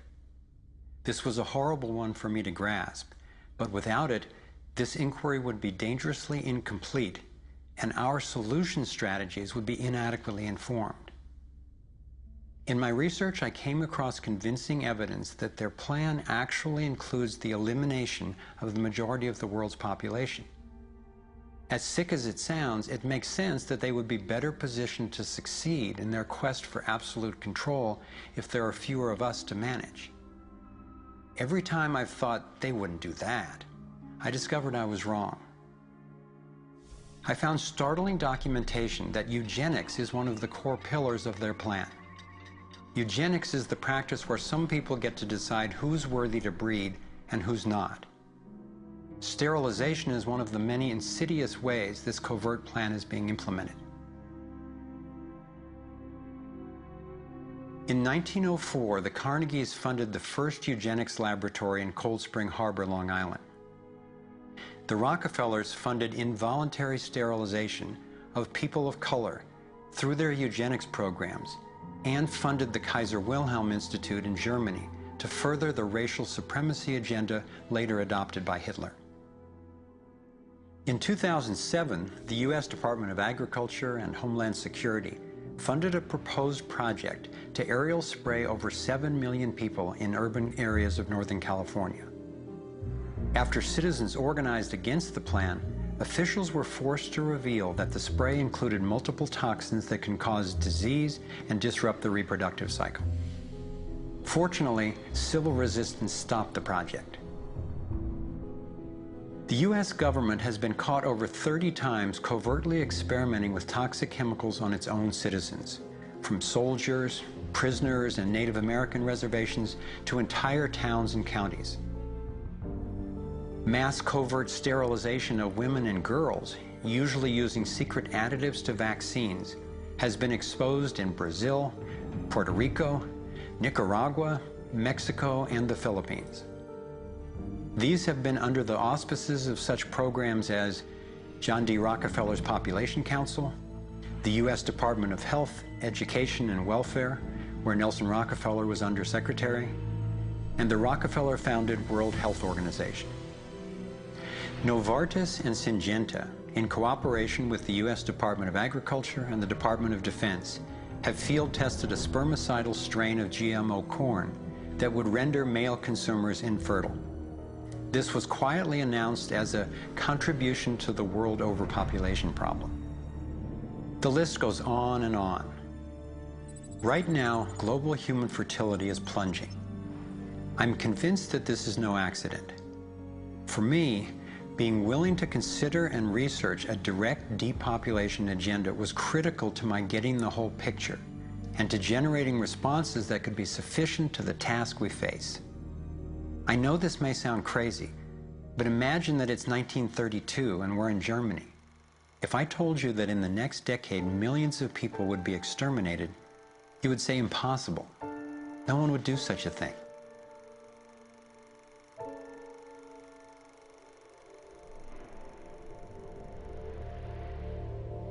This is what depopulation looks like today. I'm convinced that I'm not overstating the case. Could I be wrong? Perhaps. But what if I'm not? We are at a critical fork in the road in human evolution. One road is leading toward tyranny and possible self-destruction. The other would lead us to a peaceful, healthy civilization based on honoring the rights and freedom of every single person on the planet.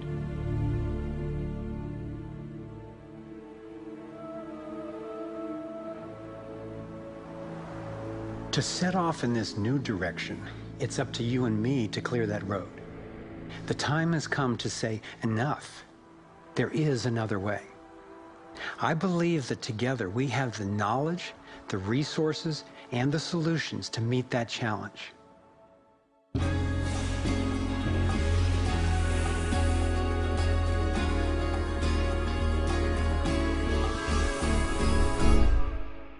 I see this process as nothing less than a struggle for the soul of humanity. It begins with a shift in worldview, answering the question, who are we really? What is human nature? Are we humans what the elite would have us believe? Stupid, greedy creatures who, if left to our own devices, would devolve into violence and chaos, and so for our own good must be ruled over by a self-appointed elite? Or are we naturally caring and creative?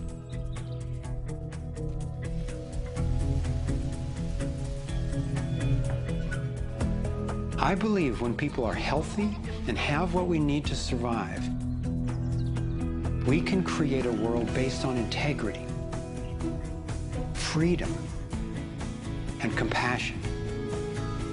A world where everyone can thrive. Which of these two views will shape our future? That's our choice now.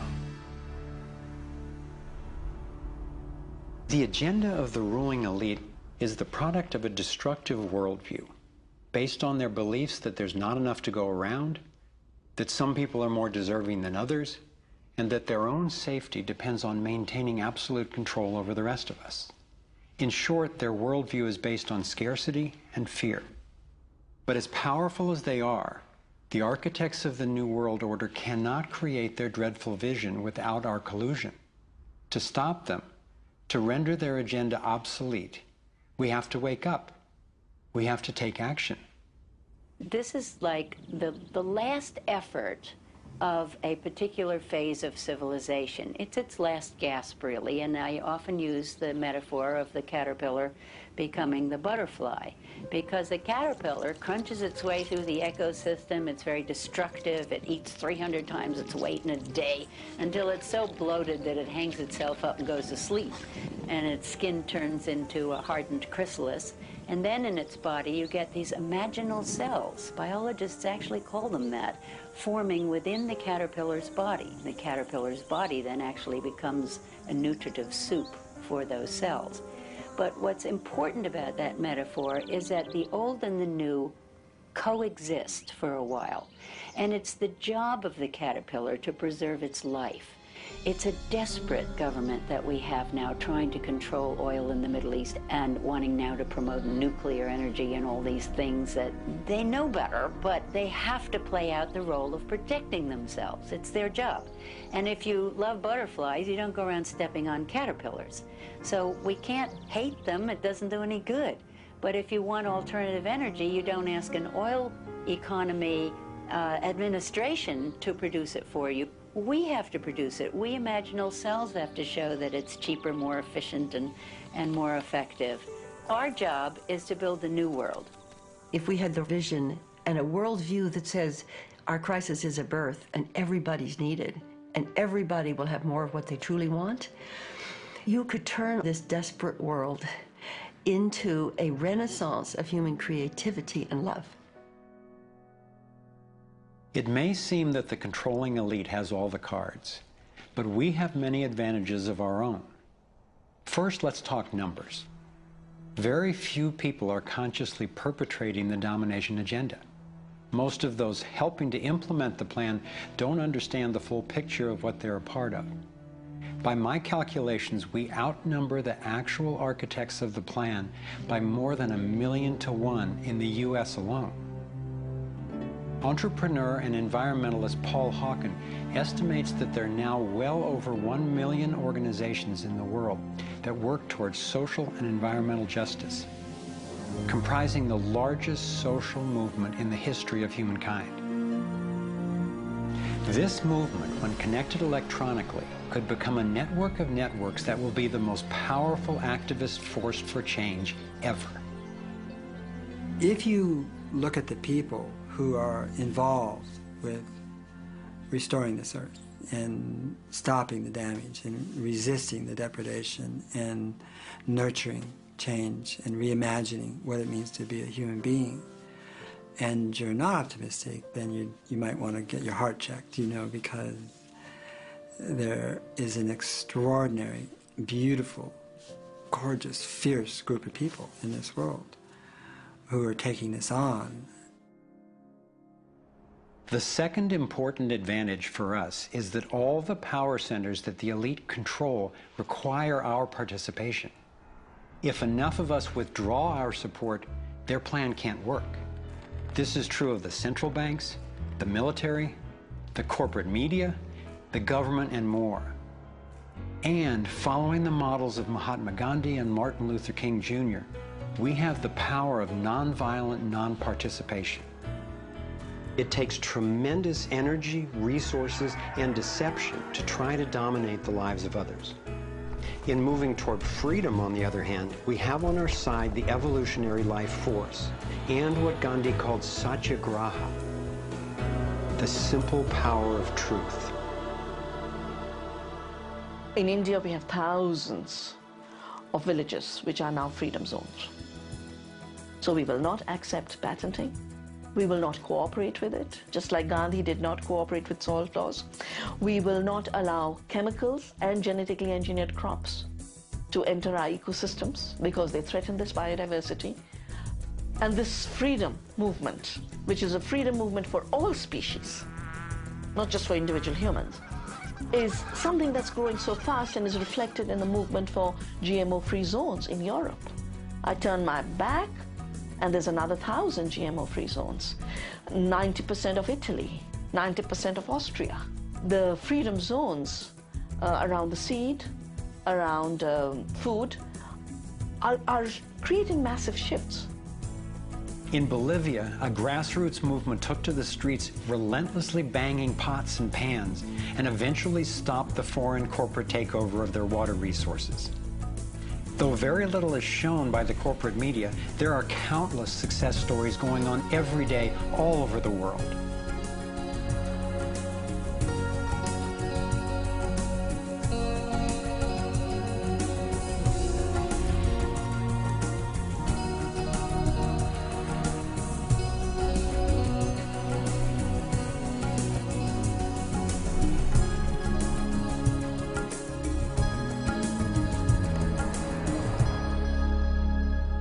I wasn't willing to make this film until I knew there were responses that are a match for the crisis. And now the power of the internet enables us to share the breadth and the depth of this research. We've spent years creating a vast website, thrivemovement.com, that brings it all together and makes the information and what we can do about it accessible to everyone. Here you have your very own navigator module to go deeper into the main subjects covered in the film: code, problem, and solutions. You can study strategies and tactics and connect with others to take high-leverage actions. Every fact stated in this film has been independently verified, and the reference is on our website. This sector navigator facilitates whole systems thinking that recognizes that actions in one area impact all the others. The center of the sector navigator is worldview, because it determines how we experience everything that happens within and around us. In every sector, you'll find critical issues, resources, group strategies, and individual actions to peacefully and productively affect real change. Our resource tree will link you to the people, organizations, and media that we most recommend to help you get more fully educated and engaged. I was encouraged to find that there are a minimum number of actions which, working together, can tip the scales. It's not endless. Once we see the big picture, we'll look at what each of us can do to help accomplish it. Let's take a look at the strategic antidotes to their economic domination. We need to stop any more bailouts of banks or corporations, dismantle the Federal Reserve, withdraw taxpayer support from central banking agencies such as the IMF and World Bank, allow development of alternative currencies and independent banks, and refuse international taxes. My main emphasis is on solutions in the U.S., because that's what I know best. But just as the predicament is global, so are the principles on which the solution strategies are based. Here are some tactical actions that we can take as individuals that don't take much time or money to make a real difference right now. Get informed, speak up, and connect with others. Bank locally. When we move our money out of the big centralized banks and into locally owned banks and credit unions, we defund the problem and fund the solution all in one move. Buy and invest responsibly. Every dollar you spend sends a message. Join the movement to audit and end the Federal Reserve. It's robbing us. Join a coalition to keep the internet fair and open. Don't let anybody take control over it. Support independent media. Get your information from diverse sources and think about who's funding the news you get. Support organic, non-GMO farming. Join movements to bring about honest elections, including traceable paper ballots and campaign finance reform. Congress can only be accountable to us when corporations stop funding them. Advocate for renewable and new energy technology. Bring the conversation about free energy out into the open. It will transform the power dynamic on this planet faster than anything in recorded history. Sign up for critical mass actions. It's a strategy to leverage our power by waiting until a huge number of us agree to participate before taking an action. Imagine 1 million of us acting in unison. Then again, imagine even more.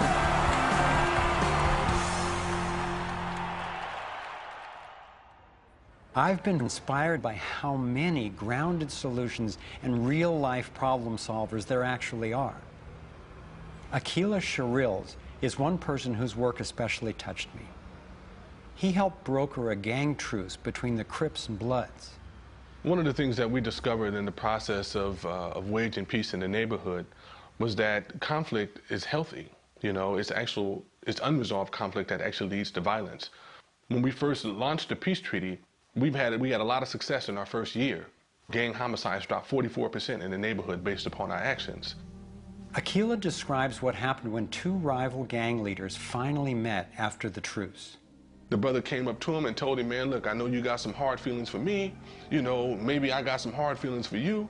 He said, but because of this truce, man, he said, I'm willing to put all of that to the side. And he stuck out his hand. He hugged him and he said he closed his eyes because he was preparing for a sharp, knife to enter his back. He was waiting for for a bullet you know, to be shot into his stomach. But he said after a few moments, you know, he held that embrace. You know, he realized that, you know, that it was genuine. I believe that having a clear picture of our potential is as important as uncovering what stands in its way. So I want to take you to a possible world of the future.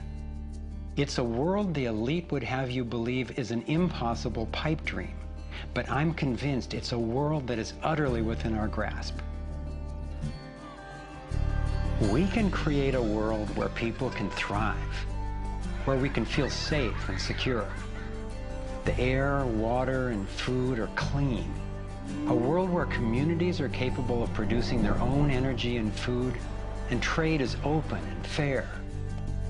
Rather than focusing on punishment, instead justice restores lives and losses. Insurance pays doctors to keep people healthy.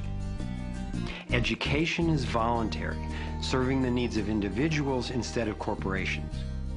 We get honest feedback from independent media. There are no subsidies and no bailouts.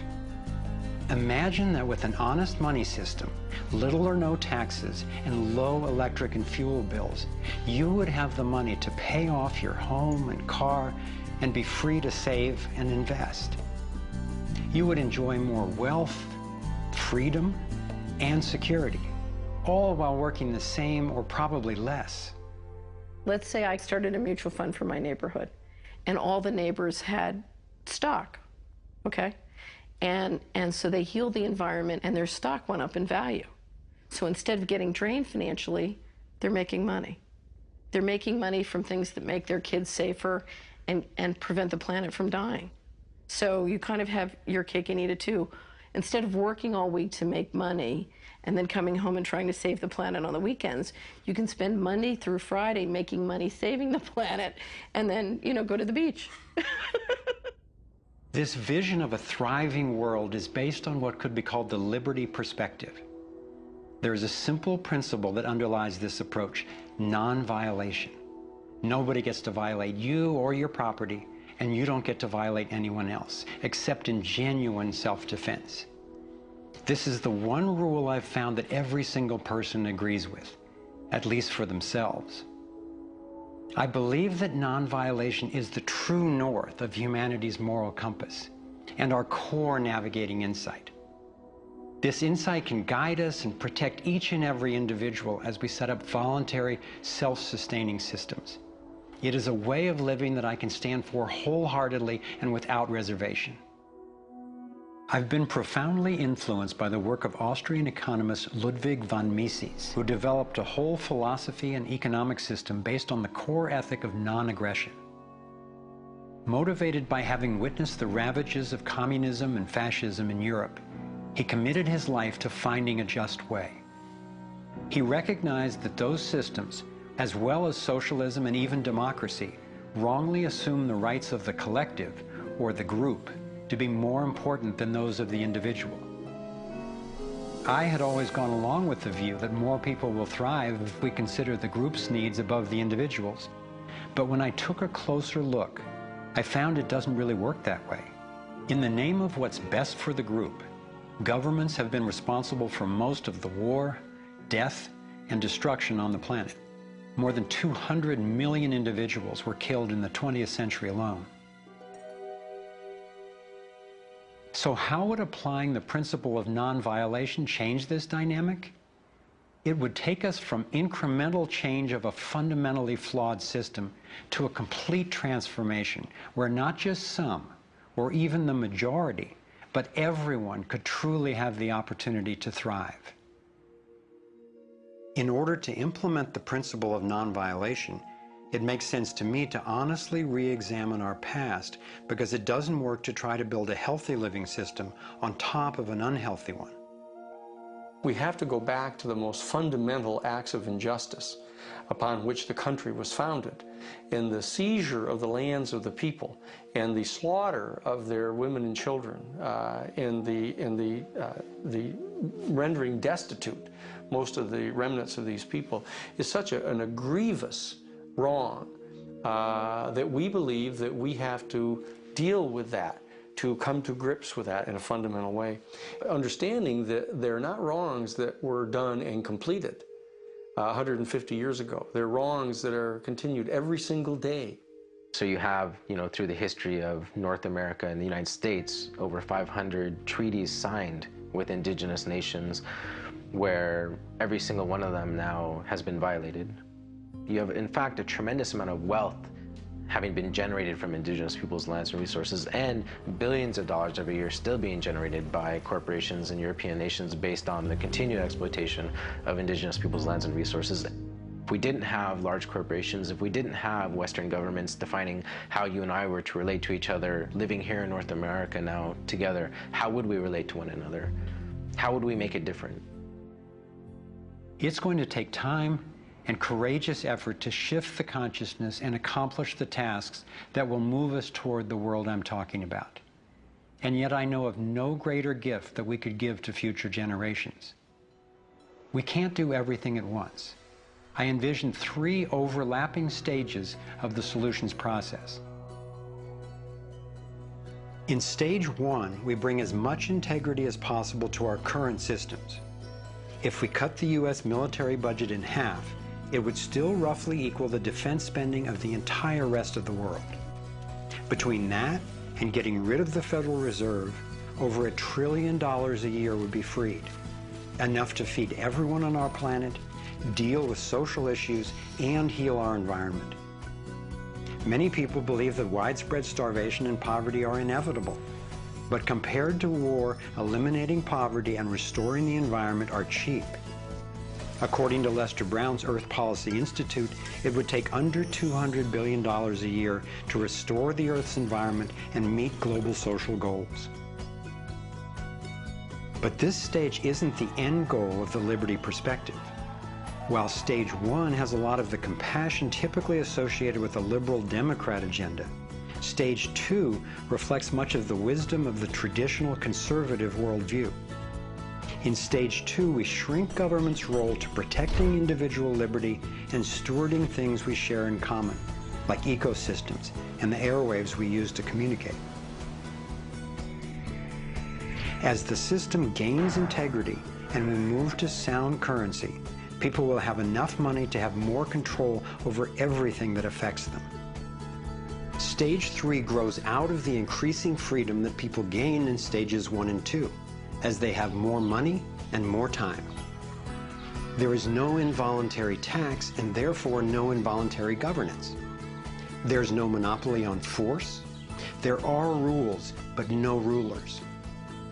Rigorously protecting individual rights turns out to be key for honoring our interdependence. We can be distinct and unified at the same time. As utopian as this can sound at first, I've been thrilled to see how much practical thinking has been done to deal with tough issues like healthcare, crime, and education. These 3 stages validate the best of both the liberal and conservative perspectives that have divided us for so long, and then reconcile them at a new level, around non-violation, a core ethic we all share. Stage 3 honors human incentive and finally includes the rights of not just many, not just most, but everyone. The Torus provides a template for a society based on integrity and wholeness. It conserves what's working. It has built-in feedback so it can self-correct and innovate to maintain balance. We can apply these and other features of the Torus dynamic to our human social systems. I truly believe that aligning consciously with the fundamental life energy pattern at every level, physical, emotional, mental, interpersonal, and environmental, is ultimately the art, the science, and the celebration of love. And that's what we're here to learn. The fundamental insight of our interconnectedness changed the way I approach everything. In my own life, I found a practical expression of this philosophy in the modern, nonviolent martial art of Aikido. It offers powerful guidance on how to respond effectively and non-aggressively to the global domination agenda. Morihei Ueshiba, its founder, taught that to practice Aikido one must mimic the movements of atoms and galaxies. Just as free energy technology blends with the toroidal pattern to access unlimited power, Aikido, the way of harmony, blends with the energy of an attacker, redirecting it to peaceful resolution.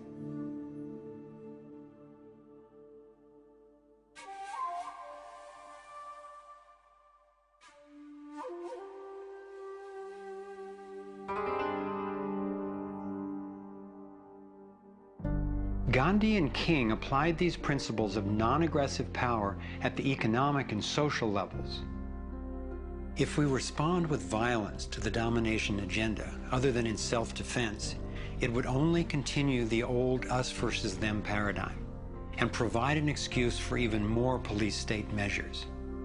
I believe that it's essential, both morally and strategically, that we take the path of non-aggression. There is another aspect of the Taurus that has profound implications for how we can respond to the challenges before us.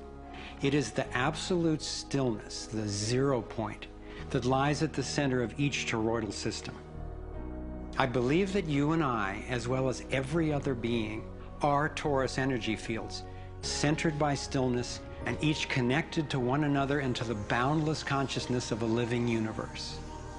As much as I benefit from the experience of others, as highlighted here with the Navigating Insights, and as valuable as daily feedback is about what's really going on in the world, as we see with the vitals, I've come to recognize that our primary compass is our own inner guidance. As we learn to quiet the noise and amplify the inner signal, we can better hear the voice that naturally knows and offers wise direction. We have an entire inner life, a vibrant and lively inner life that is truly the navigator of the path that we take on the outside. If your inner life is the driver of how you show up in the world, it makes sense that if you want to have anything to do with where you're going, that you have to be in relationship to that inner life. You have to be in relationship to the driver.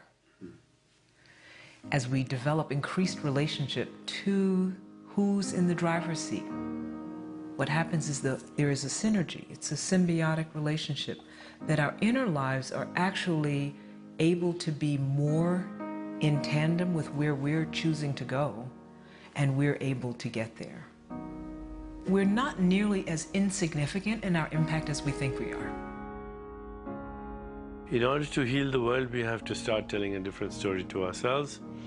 We have to start engaging in a different story with others. It's our collective story that manifests as the world. Humanity is now in a very interesting evolutionary phase in which we move from hostile, aggressive competition, which is the nature of young species, into a more mature mode of cooperation, collaboration. There's no question in this country that money, that capital is being increasingly concentrated in the hands of a few. And those who are so powerful are concentrating it further. But there is a force that's more powerful, and that's the power of the people.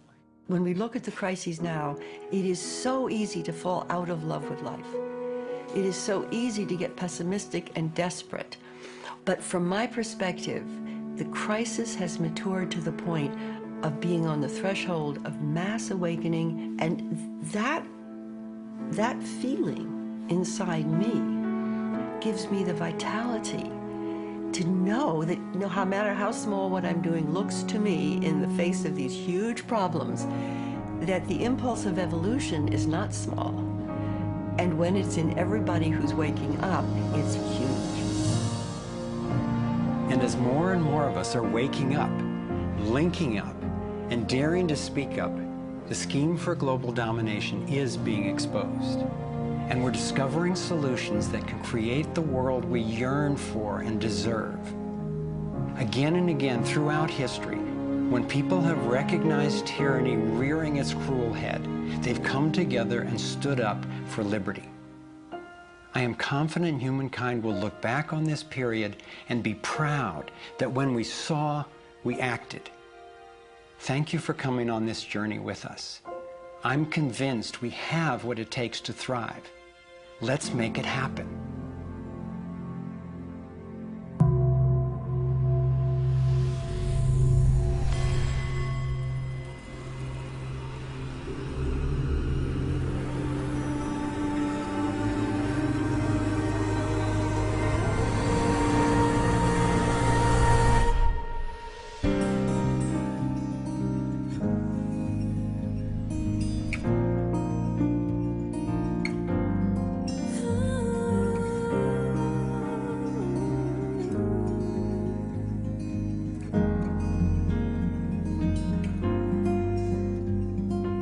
Cycles repeating, the earth is speaking, saying time has come. Wake up from this nightmare of life. So many shattered lives reaching out, crying out for freedom, crying out for love. Carried by the current, till we stand side by side on the brink of a brand new dawn. We come together while the waters rise. There's a stirring deep inside, deep inside. We come together to stand up for our lives. What on earth does it take to thrive? While we've been sleeping, our hearts were beating so much closer than we ever knew. Beneath the noise, there is an inner voice whispering, clear and true. The veils are finally lifting, our ways becoming clear. There's a dream without a limit, and a vision so strong, every person knows they belong. Come together while the waters rise. There's a stirring deep inside, deep inside. We come together to stand up for our lives. What on earth does it take to thrive? Come together while the waters rise.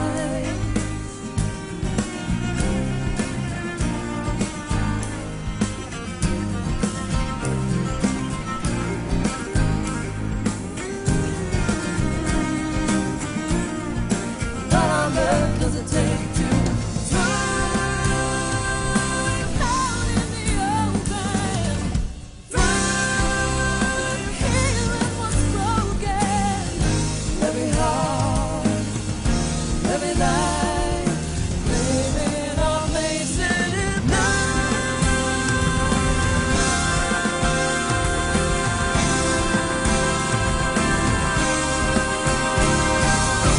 Coming together while the waters rise. There's a stirring deep inside, deep inside. Come together to stand up for our lives.